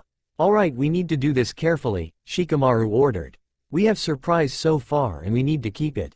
These guys are probably Junin at least. So we need every advantage we can get, so here's what we'll do. 10 minutes later, the Auto 4 appeared to be relaxing a little, eating some camp rations. This was all an act because the one with 6 arms had set up early warning traps made out of spider webs all around their camp. The team from Konoha had tripped these early warnings and the Auto 4 were waiting for them. When the 5 were close enough, they quickly got to their feet and surrounded them. The one with silver, gray hair spoke. Thought you could sneak up on us? How amusing. He nodded to the other 3 and all drew their kunai and launched them at the Konoha nens. Neji, Naruto and Kiba were able to jump away, but Shikamaru was not so lucky. Or at least that was the appearance. As soon as Choji and Shikamaru were hit, they disappeared into bursts of smoke. Cage bushins? The woman said. When she and the others tried to turn to, they found they could not. The reason became clear as a shadow line was connected to each other, their own shadows. Hey, it worked, Shikamaru said, stepping into the clearing with Neji, Kiba and Choji. The others burst into smoke, revealing cage bushins of Naruto smiling in success. Looks like we got the drop on you. Did you? The apparent leader, the one with silver hair, said. The confusion from the 5 of Konoha ended when Shikamaru was forced to disengage his jutsu and jump away as a person just like the leader threw several kunai at him. You didn't take into account of my brother. Everyone from Konoha was shocked to see the twin of the leader begin to merge into the leader's body. We need to get Orochimaru-sama's new vessel back to him, the large Auto Nen said. You guys go ahead. I'll deal with them. Fine, just don't get distracted in your snack, fat ass, the girl said. Shut up to Yuya, the large one retorted. Kidomaru, take the barrel. The one with 6 arms nodded and picked up the barrel that contained Sasuke. When Naruto saw this, he acted rashly and he and his cage bushins tried to rush Kidomaru, only to have the large Auto Nen interrupt the charge and hit him back towards into the cage bushins, destroying them in the process. Fine, you can have them, Jirubu, Kidomaru said. Have fun, but don't hold us up. The 3 Auto Nens jumped away and the Konoha shinobi made a move to follow. This was stopped by several shuriken and kunai from Jirubu. You 5 aren't going anywhere. He made several fast hand seals before slamming his hands into the ground. Dorudomo Doden Kekai no Jutsu, Earth Barrier Clay Prison. A massive dome of earth emerged from the ground and quickly covered the 1 Chunin and 4 Genin. Once the jutsu was complete, Jirubu smiled and licked his lips. Now I'll feast on their chakra. Inside the dome, the confused Konoha heard the proclamation and became confused. That was until they felt their strength slowly start to fade. What the hell is going on? Kiba asked. Neji activated his Byakugan and searched the earth barrier. The dirt is saturated with chakra. He looked at his fellow Konoha shinobi and saw their chakra draining into the earth beneath them. It's draining away all our chakra. The 5 became extremely worried now and desperate. Kiba acted first by giving Akamaru a soldier pill, turning the white dog red. Let's go, Akamaru. Jujin Bunshin no Jutsu. Beast clone. A burst of smoke later and there were now 2 Kibas instead of 1. Gatsuga. Double piercing fang. The tornado-like taijutsu technique slammed into the wall of the dome only to bounce off and hit another wall. This continued for several hits until Kiba and Akamaru could no longer maintain it due to the chakra drain. When the dog and his master finally stopped, they saw several damaged sections all over the interior of the dome. Everyone felt some joy in the damage because if they could damage the dome in one spot, they could break free. The joy was short-lived, however, when the damage began to repair itself, leaving the interior of the dome completely smooth. At this point, Shikamaru dropped into his thinking pose and started to make a plan for escape.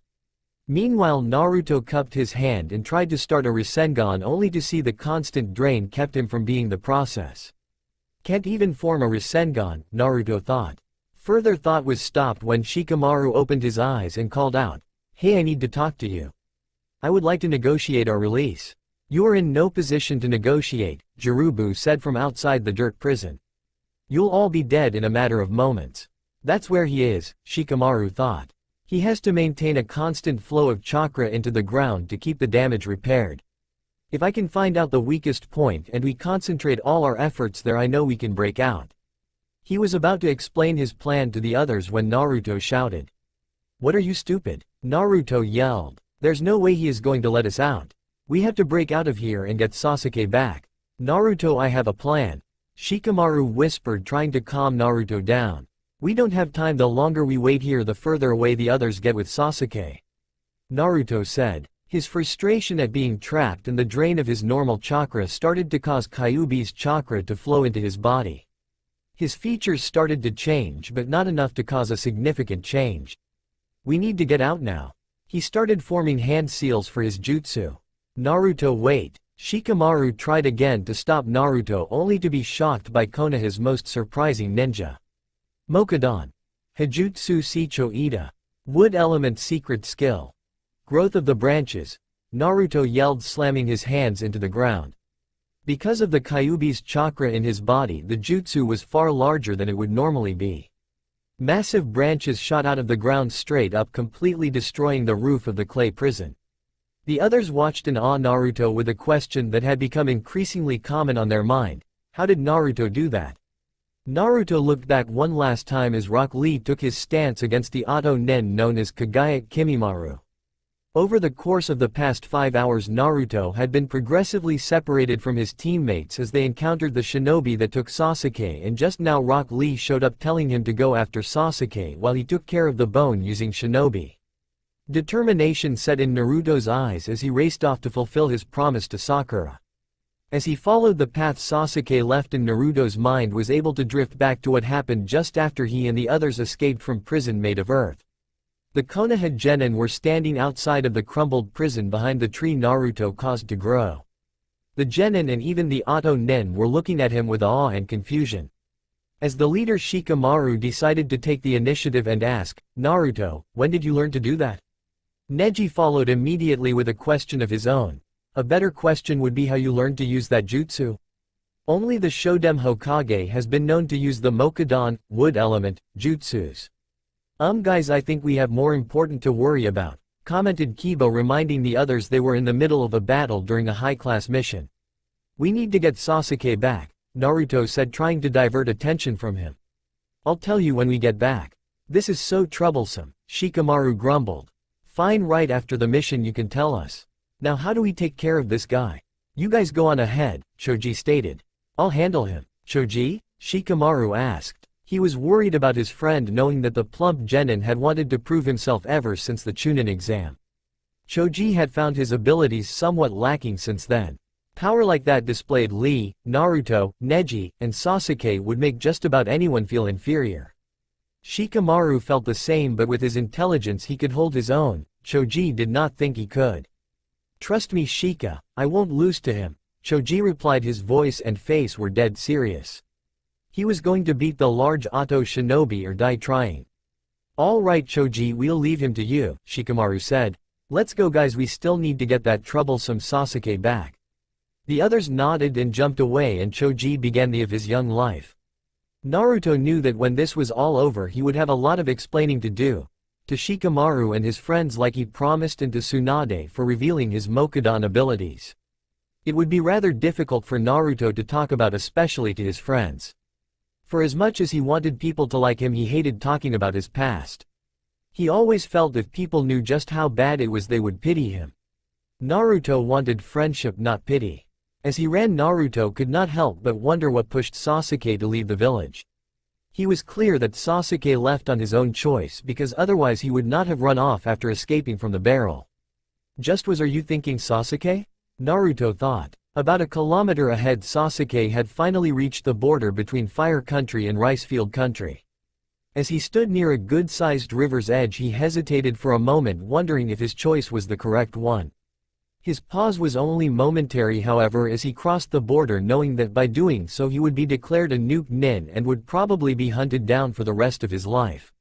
It was rather ironic that Sasuke did not see that in his need to destroy his brother he had become just like him, a traitor to Konoha. Naruto arrived on the scene just as Sasuke crossed the border into rice field country. "Sasuke," Naruto called. Sasuke stopped and turned to face Naruto. When he saw him, Sasuke smirked at the arrival. "I knew he would show up. Now I can achieve the Mangekyo Sharingan. Combined with Orochimaru's curse seal, I'll be stronger than Itachi." When Naruto finally caught up to Sasuke, he started to yell, "What the hell do you think you're doing running away from Konoha?" "I'm not running, Dobi," Sasuke answered. "I'm just seeking power to kill my brother. And if you plan to stop me, then I'll just have to kill you." He gave no time for Naruto to think about what he said and attacked the blonde. He moved faster than Naruto previously saw and landed a hard punch to Naruto's stomach, followed by a spinning back fist that sent Naruto close to the river's edge near two giant statues and a large waterfall. Naruto quickly got to his feet just as Sasuke was upon him and dodged to his left to avoid Sasuke's sidekick. When he did, Naruto countered with a sweep kick that kicked Sasuke off balance, sending him to the ground. In his time with Yamato, Naruto not only learned new Mokudan, wood element, jutsus, but also improved his taijutsu as well. No one expected Yamato and Naruto actually knew this, so Naruto caught Sasuke by surprise. But he would not do that again. Kage Bushin no Jutsu. Shadow Clone. 5 more Narutos appeared in a puff of smoke and they all charged Sasuke. Sasuke was able to roll out of the way before the first Naruto was at him. As he stood up and blocked the punch from the Naruto, and with a palm to the face destroyed that one in a burst of smoke. 2 others followed soon after with a kick to face and an elbow to the head. The last 3 were able to land 2 punches and a kick to Sasuke's knee, once again dropping to the ground. As Sasuke fell to one knee, Naruto tried to kick him in the face. Sasuke was able to punch Naruto in the stomach, destroying yet another clone. When he looked around, he saw the other 2 Narutos a few paces back. He recognized what they were doing from the rooftop. "It's that jutsu again," Sasuke thought. He quickly turned on his Sharingan and performed the hand seals necessary for his strongest attack, Chidori. "Rasengan," Naruto said as he completed the jutsu. The Kage Bushin grabbed Naruto by free hand, spun and threw Naruto at Sasuke as the Uchiha ran at him at top speed. The collision between the jutsus caused a huge explosion that knocking Naruto and Sasuke back. Sasuke was blown into a nearby tree, but Naruto, being near the river, was blown back into the water. He was soon carried downstream and towards the waterfall. He had not regained enough of his senses to avoid falling off the waterfall, but was recovered quickly enough to control his fall and splash down into the lake below the waterfall with minimal damage to his body. When Sasuke recovered, he saw Naruto go over the edge and raced to the side of the cliff to see Naruto land relatively safely below. He glanced down at his hand, thinking, "That jutsu is stronger than mine. The only reason the matchup was equal was because I have greater accuracy with my Sharingan." Needing to finish the fight, Sasuke raced down the side of the cliff, activating his curse seal for more power and greater speed. Soon he was running across the surface of the lake. He was able to do this because he copied the skill just a few minutes ago from Naruto. He was able to catch Naruto off guard and picked him up by the collar of his orange jacket as he powered up his Chidori a second time. Naruto felt his body being lifted by a strong grip. When he looked at the person who was lifting him up, his eyes widened, seeing the curse seal activated on Sasuke. "Sasuke, what? RRRHHHHHHH." Naruto's question was cut off as Sasuke jammed his chakra-powered hand into Naruto's body. Sasuke had to smirk as he plunged his hand into Naruto's chest. The wound was fatal, and even if there were a medical nin close by, there would be no possible way to heal the wound in time. "You were able to dodge my Chidori at the last second and avoided the instant kill," Sasuke said. "But your lung has been almost completely destroyed and you can't use your right arm either. You won't even be able to use any jutsu now." He extracted his hand but was still holding Naruto up with the other. "You'll be dead in a matter of moments?" Sasuke trailed off as he felt Naruto begin to stir with the wound and the blood loss. Naruto should not have been able to move at all. At this moment, however, he started to reach for Sasuke's hand with his own. As he brought his hand up, Sasuke took note that it was not a normal hand that gripped his wrist.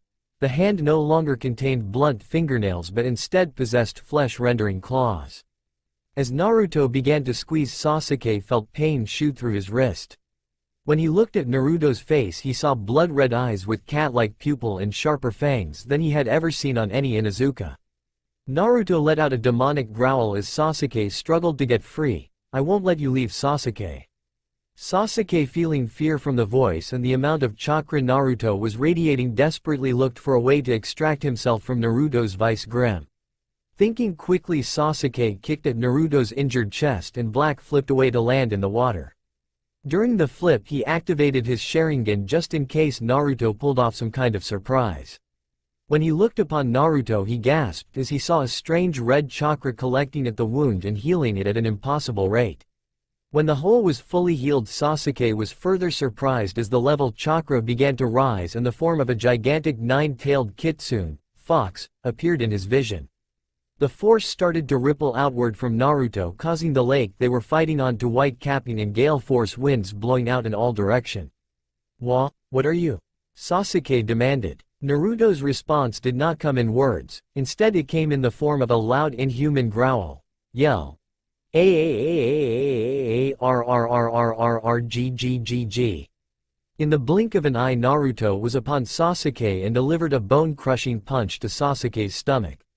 The Uchiha skipped across the lake and rolled onto the bank.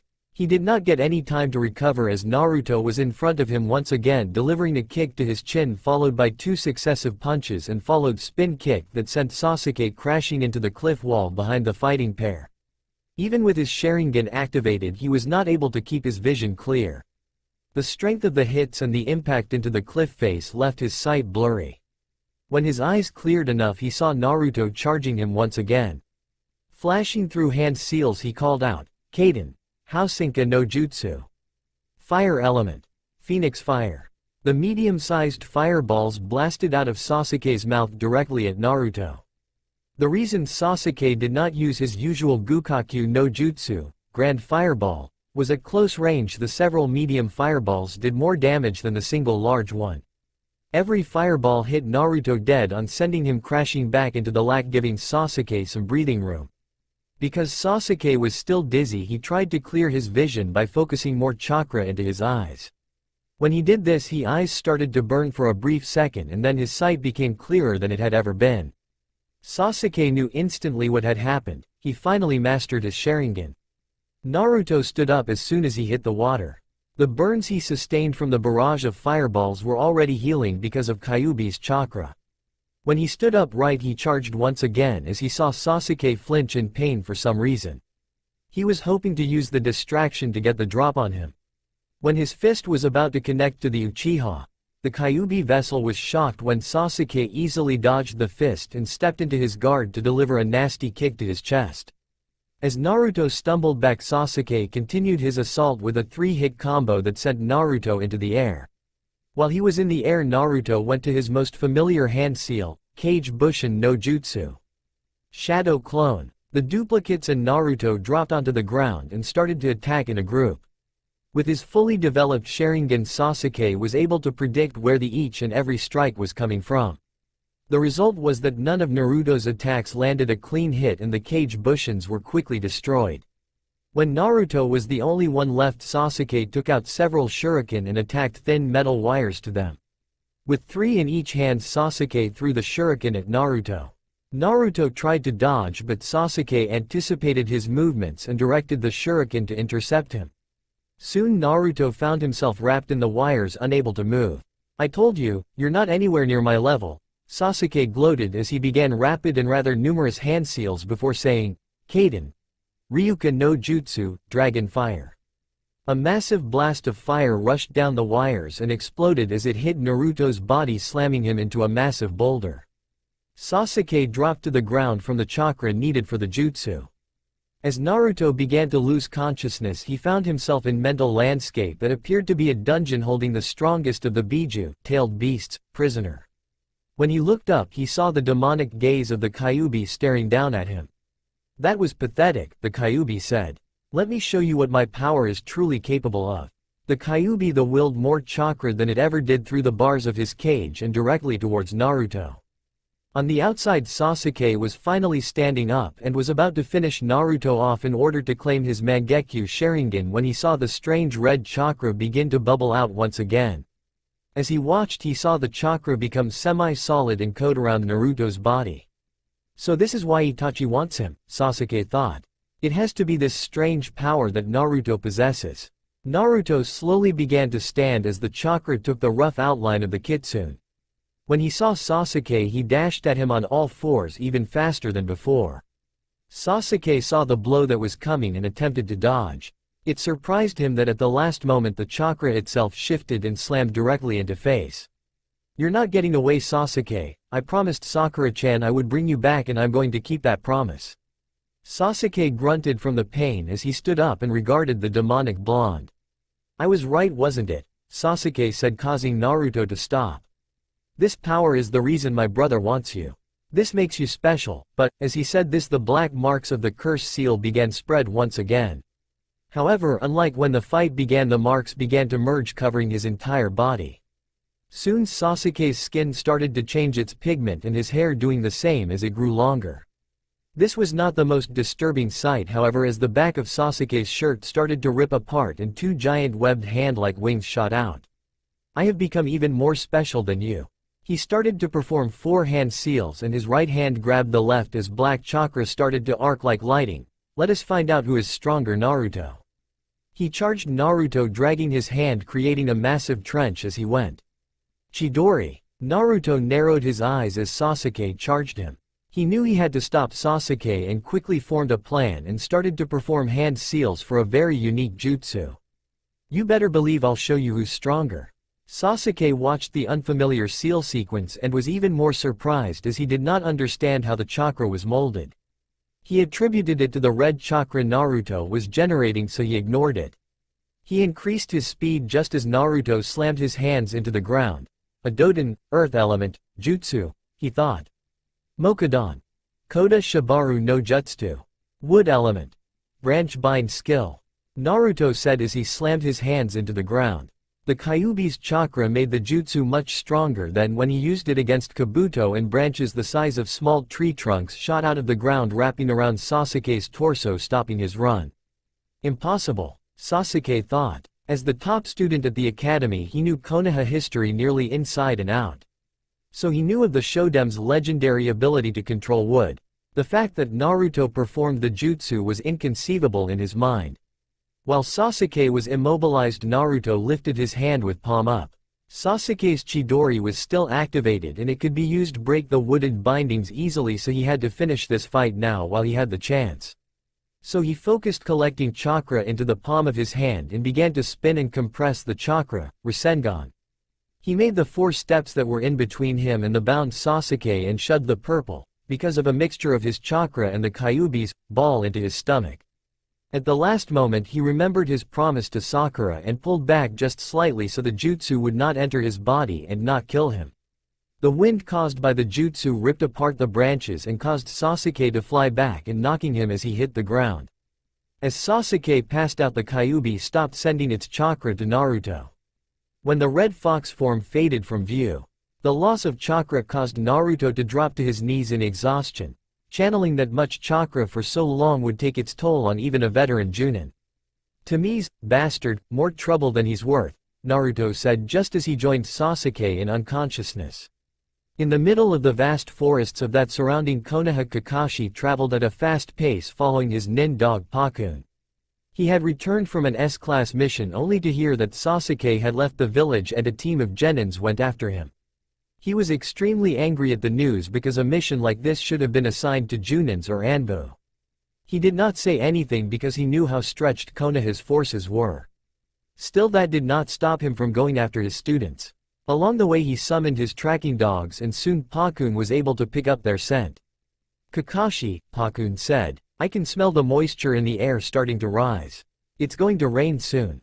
We need to hurry up then before the scents are washed away, Kakashi ordered as he and the dog increased their speed. Nearly an hour of traveling at top speed later, Kakashi and Pakun arrived at the Valley of the End. What he saw shocked him because of the level of devastation done to the surrounding area. Did Sasuke and Naruto do this? Kakashi silently asked himself. Kakashi, their scents are coming from down there, Pakun informed by pointing his paw down to the lake below. Kakashi ran up to the edge and saw only one genin lying unconscious on the shore below. The genin was Naruto. Worried for his loudest student, Kakashi ran down the side of the cliff with Pakun right behind him. When they landed by the edge of the lake, he looked around, taking notice the distinctive signs of the jutsus they used. Sasuke looked like he used Chidori from the trench, and Naruto used his Mokudan jutsus, then the Rasengan if the damage is any indication. But where's Sasuke? Kakashi, Pakun said, there's a third scent here. Do you know who it belongs to? Kakashi asked. Pakun took a couple of sniffs before answering, I believe it's Kabuto's. Just as he said this, the rain started to fall, washing away any chance of following after. There was a very tense atmosphere around Konoha Hospital. Several of the village's most talented up-incoming shinobi arrived in critical condition. The ones with the heaviest injuries were Akamichi Choji and Hyuga Neji. For the past 12 hours the medic nins worked non-stop to heal the young genins. It was fortunately the Godem Hokage was the world's foremost expert on medicine, as under her guidance they would be able to save the strongest batch of genin in several decades. The families of the genins silently thanked whomever it was that convinced Tsunade to return to Konoha. It was a well-known fact that she left Konoha vowing never to return. The person, they assumed it was Jiraiya, that convinced her to return did a great service to the village, one that they may never be able to repay. Currently the Godem Hokage had just finished up treating Choji and reversed the effects caused by his family's special soldier pills. As she came out, she found the blonde Kunoichi Yamanaka Ino and the head of the Akamichi family sitting in the small waiting room outside the emergence room. When she saw the looks of concern on their faces, she gave a reassuring smile. Don't worry, he's going to be just fine. The pair let out a sigh of relief at the news. It was thanks to the documentation and research of the ingredients from the Nara clan that I was able to reverse the effects. I guess the long friendship of your families really paid off, Chomara. The large Junin gave a smile and an enthusiastic nod. He was so happy that his only child was safe that he could not even hope to express his gratitude. Hokage-sama, can we see Choji now? Ino asked. Right now he needs his rest, Tsunade said with a shake of her head. You'll have to visit him tomorrow. Both visitors nodded and went to leave the hospital. As she left, Ino could not help but frown. She had expected Shikamaru to stay with her and Choji's father until they found out that Choji was better. The only reasons she did not go ballistic when Shikamaru left the waiting room were that any loud noise would get her thrown out, and that she figured the reason Shikamaru left was to check on Naruto. A messenger had arrived and informed the new Chunin of something, and he left right after with an unusual look on his face. When she asked the messenger what happened, he told her that Naruto had come in injured as well. Ino believed that Shikamaru was showing concern for the hyperactive blonde, as until then there was no word on him. What Ino did not know was that Shikamaru was highly concerned with Naruto's condition. Not only because he come to think of him as a friend, albeit a troublesome one, he also wanted to get some answers about Naruto's unknown abilities. When he arrived at another room in the critical care section of the hospital, he was met up by Team 7's Junin Sensei Kakashi. Kakashi-sensei, I'm not sure how to ask this, but... Shikamaru began, unsure how to approach the subject. He was not even sure Kakashi knew about Naruto's abilities. It was clear Naruto only used the Mokudan, wood element, jutsus because the situation was life and death. Naruto used some rather unique jutsus. Kakashi looked at his fellow lazy genius with an arched eyebrow for a moment. All of Naruto's jutsus are unique, Kakashi thought. Still, Shikamaru is probably referring to Naruto's Mokudan jutsus. You'll be informed when you're debriefed by Hokage-sama. Shikamaru reluctantly agreed, but knew he would soon have some answers to this troublesome mystery. It was fortunate for him that Tsunade arrived not long after Kakashi spoke. Even after working non-stop to heal all the genins, she still carried her stride with the energy and confidence that bespoke of her rank as Hokage. I'm glad you're here, Shikamaru. I can get your report after I check on Naruto, Tsunade said. She entered the room with Kakashi following close behind. As soon as they entered the room, Kakashi spoke up. Shikamaru said Naruto used some unique jutsu during the mission. I believe he is referring to the Mokudan. I saw evidence that Naruto also used them during his fight with Sasuke. Tsunade gave no indication she heard Kakashi, not that she needed to, as the copycat knew she did. She was too busy looking over Naruto's unconscious form to respond. Looks like the field medics were right, she thought. All he appears to be suffering from is extreme exhaustion. As she scanned his body with a diagnosis jutsu, she came to a spot on his chest about the size of a fist. There is some scar tissue here. To leave any scar tissue on Naruto must have been caused by an extremely damaging jutsu. She knew from when she examined Naruto after the fight with Orochimaru that his injuries heal at an incredible rate and leave almost no trace of damage. Considering the damage necessary to leave a scar, I would have to say Chidori did this. She glanced at Kakashi for a moment. Damn him for teaching that spoiled brat his jutsu. How is he? Kakashi asked, seeing Tsunade straighten after she finished checking Naruto out. He should be fine, Tsunade answered. Though it appears he took a near-fatal wound to the chest. Only the Kyuubi's regenerative abilities saved him. I see, Kakashi replied. He knew the kind of damage it would take to leave noticeable damage on Naruto, the kind of damage his personal jutsu did.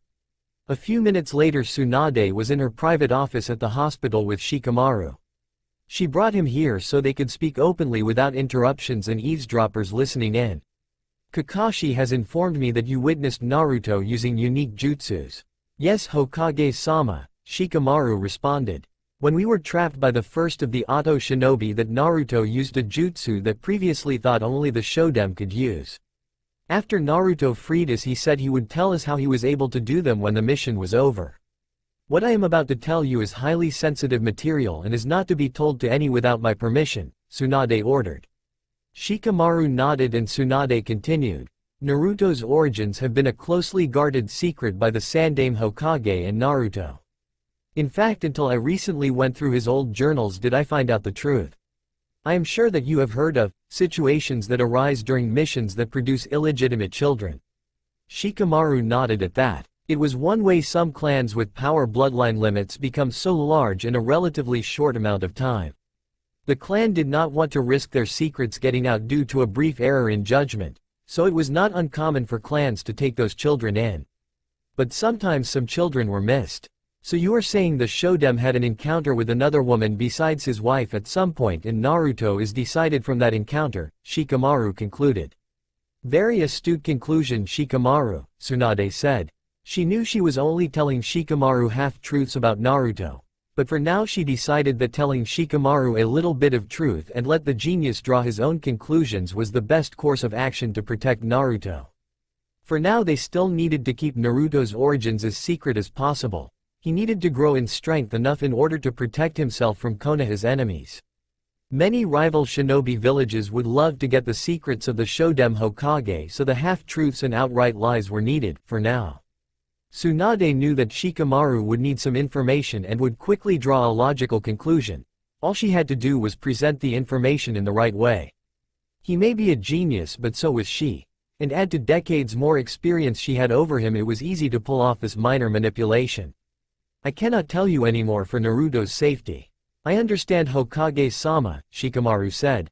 He knew there was a lot more, but he had to agree that kind of power needed to remain secret. Now tell me about the rest of the mission, Tsunade ordered. Shikamaru complied and relayed everything he knew. Hours later, Naruto woke up with Tsunade sitting next to his hospital bed. Tsunade was here to inform him of the story that was told to Shikamaru so that he does not tell any conflicting stories. After she was done, Naruto's first question was, what happened to Sasuke? Kakashi found you at the Valley of the End unconscious and alone, Tsunade began. When he arrived, one of his dogs detected Kabuto's scent. We believe that Orochimaru sent him to retrieve him. We also think that Kabuto did not finish you off because Kakashi arrived. Kakashi said his dog informed him the scent was still relatively fresh. Naruto became dejected that even though he beat Sasuke, he still failed in his promise. Why didn't Kakashi-sensei go after them? Naruto asked quietly. You needed medical attention, Naruto, Tsunade answered. And the rain was washing away the trail. There was no way he could go after them. I see, Naruto whispered. How's everyone else? Everyone came back with injuries, Tsunade answered. But everyone is stable now and will make a full recovery. That's good, Naruto said. Have you told everyone else what you told Shikamaru? Not yet, Tsunade answered. When they're better, I'll give them a debriefing and I will tell them what I told Shikamaru. She then leaned in and kissed him on the forehead. Get some rest. You can tell me what happened after you left Rock Lee tomorrow. A week later everyone was finally let out of the hospital. In that time the only visitors that came to Naruto were Jiraiya and Tsunade. This made Naruto rather sad because he had hoped Sakura and Kakashi would come visit him. Once he was informed that all the Junin were on constant missions, he felt better about Kakashi not visiting. He assumed Kakashi was out of the village. Sakura on the other hand had no such excuse, so Naruto concluded that she did not want to see him because she blamed him for not bringing Sasuke back.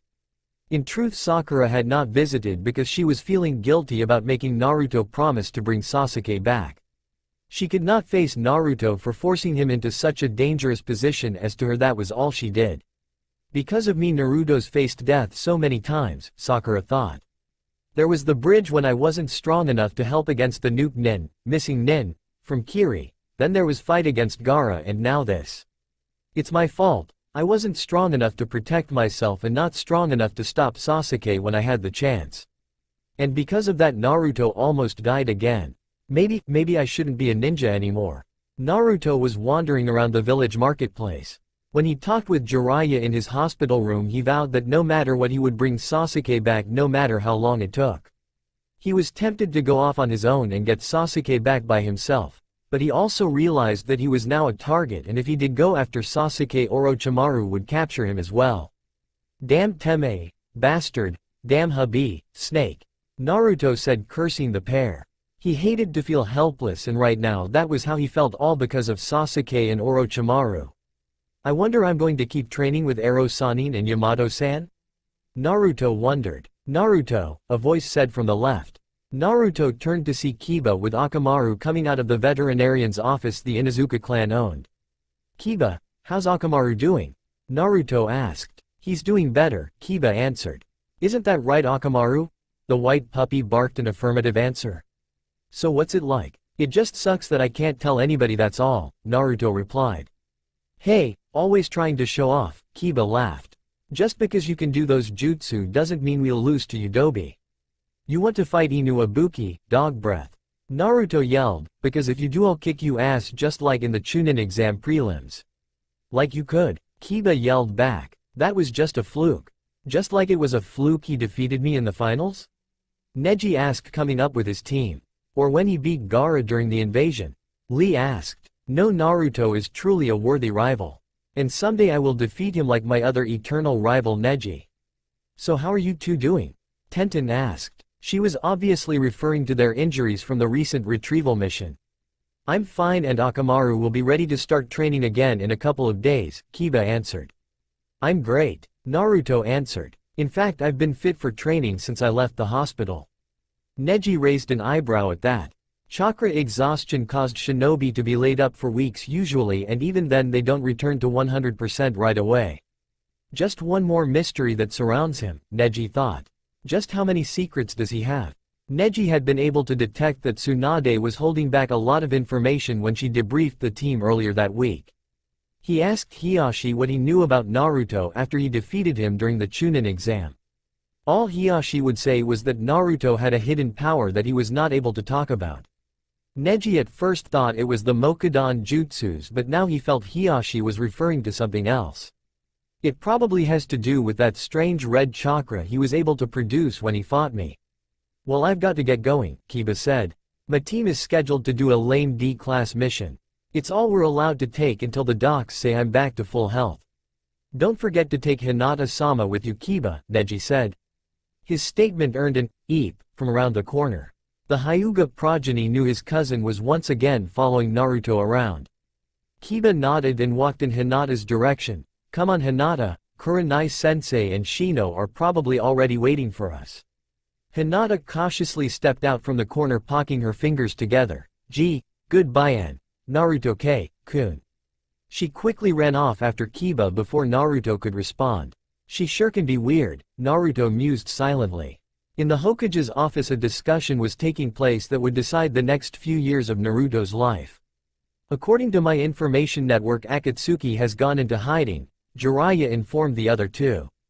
They should not be active again for another 3 years. So that means Naruto is safe from them for the time being, Yamato replied. But that still leaves Orochimaru, Tsunade countered. He wants the power and the easiest way for him to get it would be to kidnap Naruto. For now we don't have to worry about that either, Jiraiya said. The information I discovered about the immortality jutsu he created needs at least 3 years to perform again, but it also takes him months to adjust to the new body so that he is up to full strength. Coupled with the fact that 5 of his best shinobi are now dead, Yamato added. For now Naruto is safe. I've spoke with Naruto, Jiraiya said. He's adamant that he goes after Sasuke and I doubt there's anything we can do to stop him. I agree, the brat can be incredibly stubborn. So the question is, what do we do now? Tsunade asked. The ideal solution is for you two to take Naruto away to train without telling anyone where you're going. But I can't afford to have one of my best Anbu captains just take off while we're rebuilding. We need every active shinobi and kunoichi we have. For now we can train him here, Yamato suggested. You said it yourself, Jiraiya-sama, there will be no threats from Akatsuki and Orochimaru for at least a few months. Train him here for the next few months, then we go off to train him away from the village, Jiraiya continued. The best estimates anyone can make is that Konoha will be under repairs and recovering from the attack in terms of mission loads for at least a year, Tsunade said. Even after a few months you'll still be needed for the mission load. So we both train him here for the next 6 months, Jiraiya said. Then I take him with Shodem's scrolls and train him in private. Finish teaching him the basics of Shodem's jutsus and let him learn the advanced jutsus on his own, Yamato replied. It would help him in his development, Jiraiya added. What usually stunts a shinobi's growth is a sensei holding their hand too much. A student should learn to develop and learn jutsus on their own. Naruto already has a talent for that anyway. He learned Kage Bushin, Shadow Clone, on his own and only needed to be shown the stages of Rasengan once and he worked it out on his own. Alright, Tsunade concluded.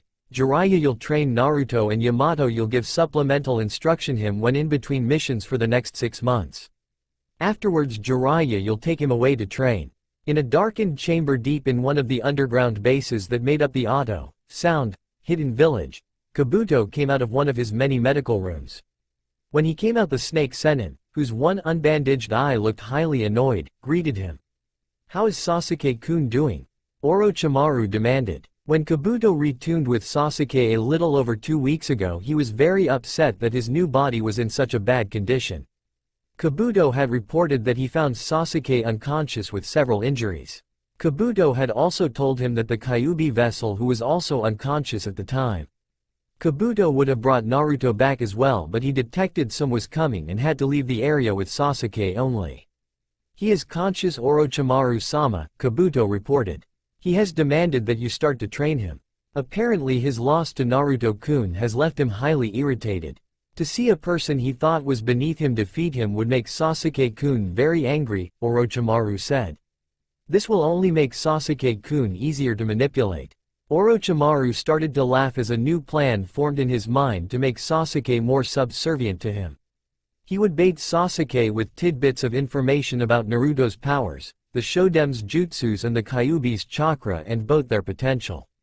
This would push Sasuke train harder and use the curse seal even more, making him easier to control through the curse seal's mental suggestion component. Orochimaru-sama, what about your former associates? Kabuto asked. News: Naruto's new abilities have surely reached them by now. You are mostly likely correct, Orochimaru replied. The Shodem's ability to influence a Biju's chakra will make Naruto a very tempting target, yet at the same time will cause them to proceed with caution. Just using a Biju's chakra with brute force would make him a formidable opponent. Using it with control will put him on even ground with some of them eventually. Won't that make him a threat to your goals as well? Kabuto asked. Orochimaru did not answer Kabuto but instead turned away and walked down the darkened corridor. Bring Sasuke-kun to my chamber, he ordered. He has to begin his training, after all it would not do for my new body to be lacking in strength. Yes, Orochimaru-sama, Kabuto replied. Once Orochimaru was out of sight, Kabuto smirked, so he is worried about Naruto's development. This will prove most interesting. Naruto stumbled into his apartment and collapsed even before he made it to his bed. He had just returned from another day of training with Yamato and Jiraiya. The training had been going on for the past 2 weeks and Naruto always came home utterly exhausted. Quite a feat when one considered Naruto's natural stamina. Today had been among the most brutal to Naruto's body. For today was the day he would work on his still subpar taijutsu. Naruto's taijutsu was unique in that he did not have any formal style, not even the standard style that was taught at the academy. The reason for this was because of Naruto's inherent nature. The formal taijutsu style simply conflicted with Naruto's best attribute, unpredictability. To circumvent this obstacle, Jiraiya and Yamato simply correcting the forms of his punches, kicks, other various strikes and throws. Then they would have a sparring session and let Naruto work out what was best through experience, best way for Naruto to learn anything. And then there was what they did for today, body conditioning. When Naruto arrived at the training area at the horrific hour of 5 o'clock in the morning, he was greeted by Jiraiya alone. Yamato had been called away for a mission. Jiraiya had Naruto begin with basic warm-up exercises, stretching, push-ups, sit-ups, etc. Then Jiraiya went on to heavier exercises. Punching a tree stump until his knuckles bled. Kicking the same stump until his shins bled. After that Jiraiya went on to body hardening conditioning. Summoning several man-sized toads and taking a log and slamming it into Naruto's front then his back. Then have those same toads take metal poles and start whacking Naruto's upper legs again front and back. After that a brief rest period and Jiraiya focused on speed and dodging by throwing blunted kunai at Naruto, again with the aid of his toads. Next Jiraiya would stretch Naruto's body out using an apparatus that would pull his limbs as far as they would go and leave him there for hours. By the time Naruto was finished with the day he was ready to drop. Lying on his floor Naruto could not help but think back to the first day he had experienced body conditioning. He had complained at the level of intensity Jiraiya simply told him to quit complaining and get back to work. Naruto so used to people ignoring him and started yelling at Jiraiya who started yelling back. After about 15 minutes of this Yamato stepped in, mostly because he was getting a headache from the noise level. He stopped the argument by asking Naruto a simple question. Naruto, you want to be Hokage one day, correct? Yamato asked. You bet I do. It's my dream. Naruto nodded enthusiastically. The Hokage means you are the best in the Konoha, Yamato continued. And to be the best takes hard work. If you are not willing work hard at it then it will only be a dream. After that short conversation Naruto threw himself into the training. He still complained, but it was mostly about how Jiraiya would still pull out his spyglass and look in the direction of the Konoha bathhouses. The next day Naruto was practically starving from missing dinner because he was so tired and all the work from yesterday. So Naruto went to his favorite restaurant in order to gorge himself on ramen. Once he arrived at the Ichiruka ramen stand he immediately ordered ungodly amounts of food.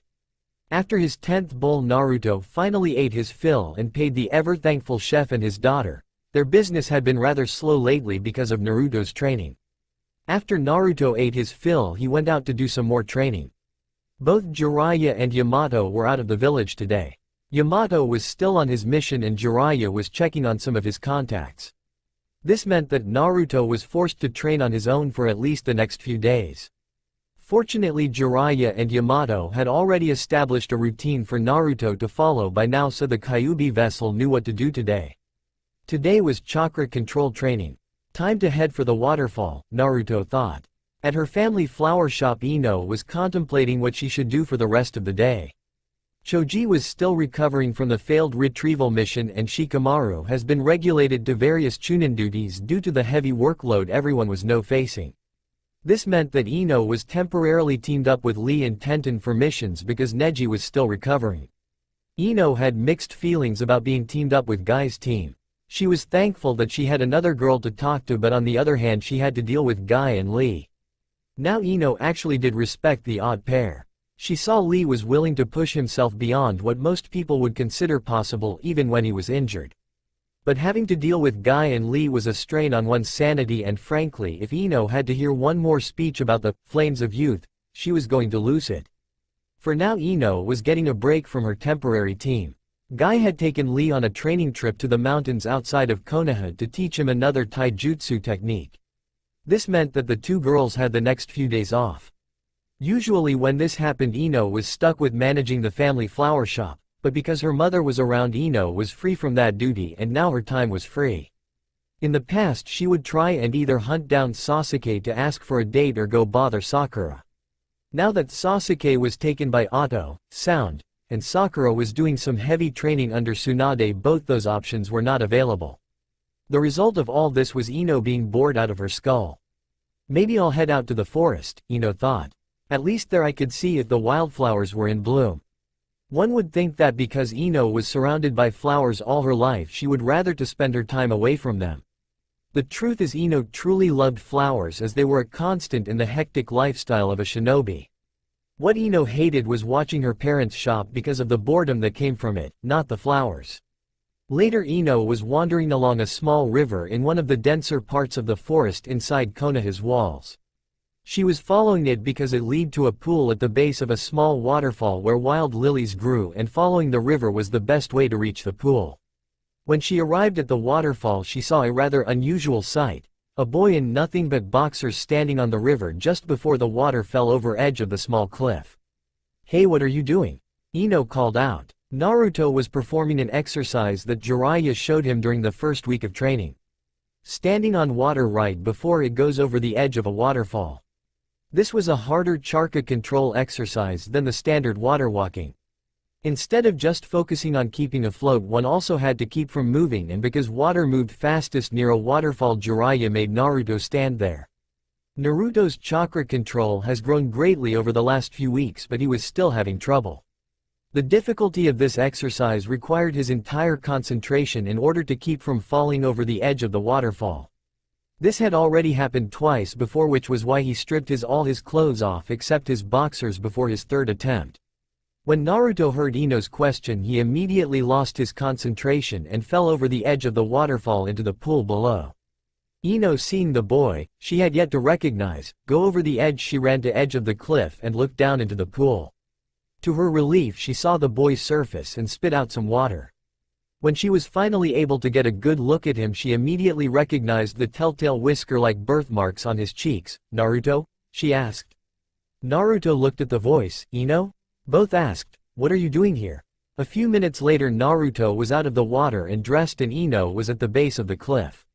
Ino had a slight blush on her face from when Naruto crawled out of the pool, and she saw that Naruto actually had a better body than she thought. "So what are you doing out here?" Naruto repeated the earlier question. "I was mostly taking a walk," Ino answered. "What about you? Why were you standing on the water so near the waterfall?" The fact that Naruto was standing on water was no surprise to Ino, as Naruto told her about his training under Jiraiya before the finals. But to stand near a waterfall was certainly very odd in her option. "I was training," Naruto answered. "It's harder to stand on moving water than it is on standing. Water moves fastest near a waterfall, so that increases the difficulty." "Oh," Ino replied. For the next several minutes of silence permeated the pair. As the two had never really spoken except for a handful of times, they did not have much of a foundation to start a conversation. Ino decided to end the silence with a question that had been bothering her ever since Naruto showed her his Rasengan. "Naruto, why do you train so much and so hard?" "So I can be Hokage," Naruto answered immediately. Ino looked at the other blonde genin for a moment, then said, "There has to be more to it than that. It's like you're out to prove something." Ino had come to this conclusion after she remembered the fights she witnessed and the training she saw Naruto put himself through. Being on a team with Shikamaru and having clan jutsus that dealt directly with the mind made Ino rather proficient at observing a person's and guessing their motives. Nowhere near some others like Neji, but still pretty good. After a few seconds of silence, Naruto answered in an uncharacteristic soft voice. "All my life I've tried to prove everyone wrong." "What do you mean?" Ino asked. "For as long as I can remember there have been two constants in my life," Naruto began. "One was people mostly ignored me unless I forced them to look at me by shouting at the top of my lungs or doing other things to get attention. And the other was that when people talked to me it was always telling me what I could not do or would never be able to do. So I set out to prove everyone wrong." Naruto paused to clear some bad memories that came up as he was talking. "Everyone said I would never pass the Genin exam because I would never be able to do a Bushin, clone. I passed the exam and learned how to do Kage Bushin, shadow clone. No one thought I would ever be able to beat Neji or Sasuke or even Kiba and beat all three of them. Just about everyone thinks I'll be Hokage, but just like everything else I'll prove them all that they were wrong." Silently Naruto added, and maybe then I'll be treated like a human being instead of some kind of monster. Ino looked at the other blonde genin for a long while after hearing this. She tried to imagine what it was like to stand in the middle of crowd of people only to have people turn away and being forced to scream at the top of her lungs just to get someone to look at her. And when some did, it was just to put her down and belittle her dreams. In truth, she could picture the image easily enough because she actually saw it on those few occasions when she actually looked at Naruto, usually as a result of his yelling about something. But when she tried to call up the feelings about this, she could draw no reference, as she had always had someone to pay attention to her. Whether it was a family member, a friend or teacher, some was there for her. The only thing worse than being alone is being alone in a crowd, Ino muttered an old saying she once heard. You have no idea, Naruto replied, having heard her. I'm sorry, Ino said. It was wholly inadequate in her opinion, as she was often one of those people that told he would never succeed, but it was all she could really say. Naruto looked at her for several seconds. Very seldom did someone actually apologize to him, and even less when they meant it, so it caught him off guard when Ino said it. After about 30 seconds of silence, he gave her his signature fox-like smile. No problem. He stood back up. Well, I need to get back to training. If Yamato-sensei and Ero-sennin learns I'm just sitting around, they'll probably triple my training. So I'll see you later. Naruto yelled as he ran up the cliff to reach the waterfall once more. Ino still sat on the bank of the pool for the next several minutes in silence, at least until she saw Naruto make a huge splashdown in the pool once more. Ino could not help it and started laughing when Naruto surfaced and sputtered water out of his mouth. She laughed even harder when a small frog jumped on his head and gave a loud croak. That's all for now. If you want to see next part, then please like this video and subscribe my channel. Thank you.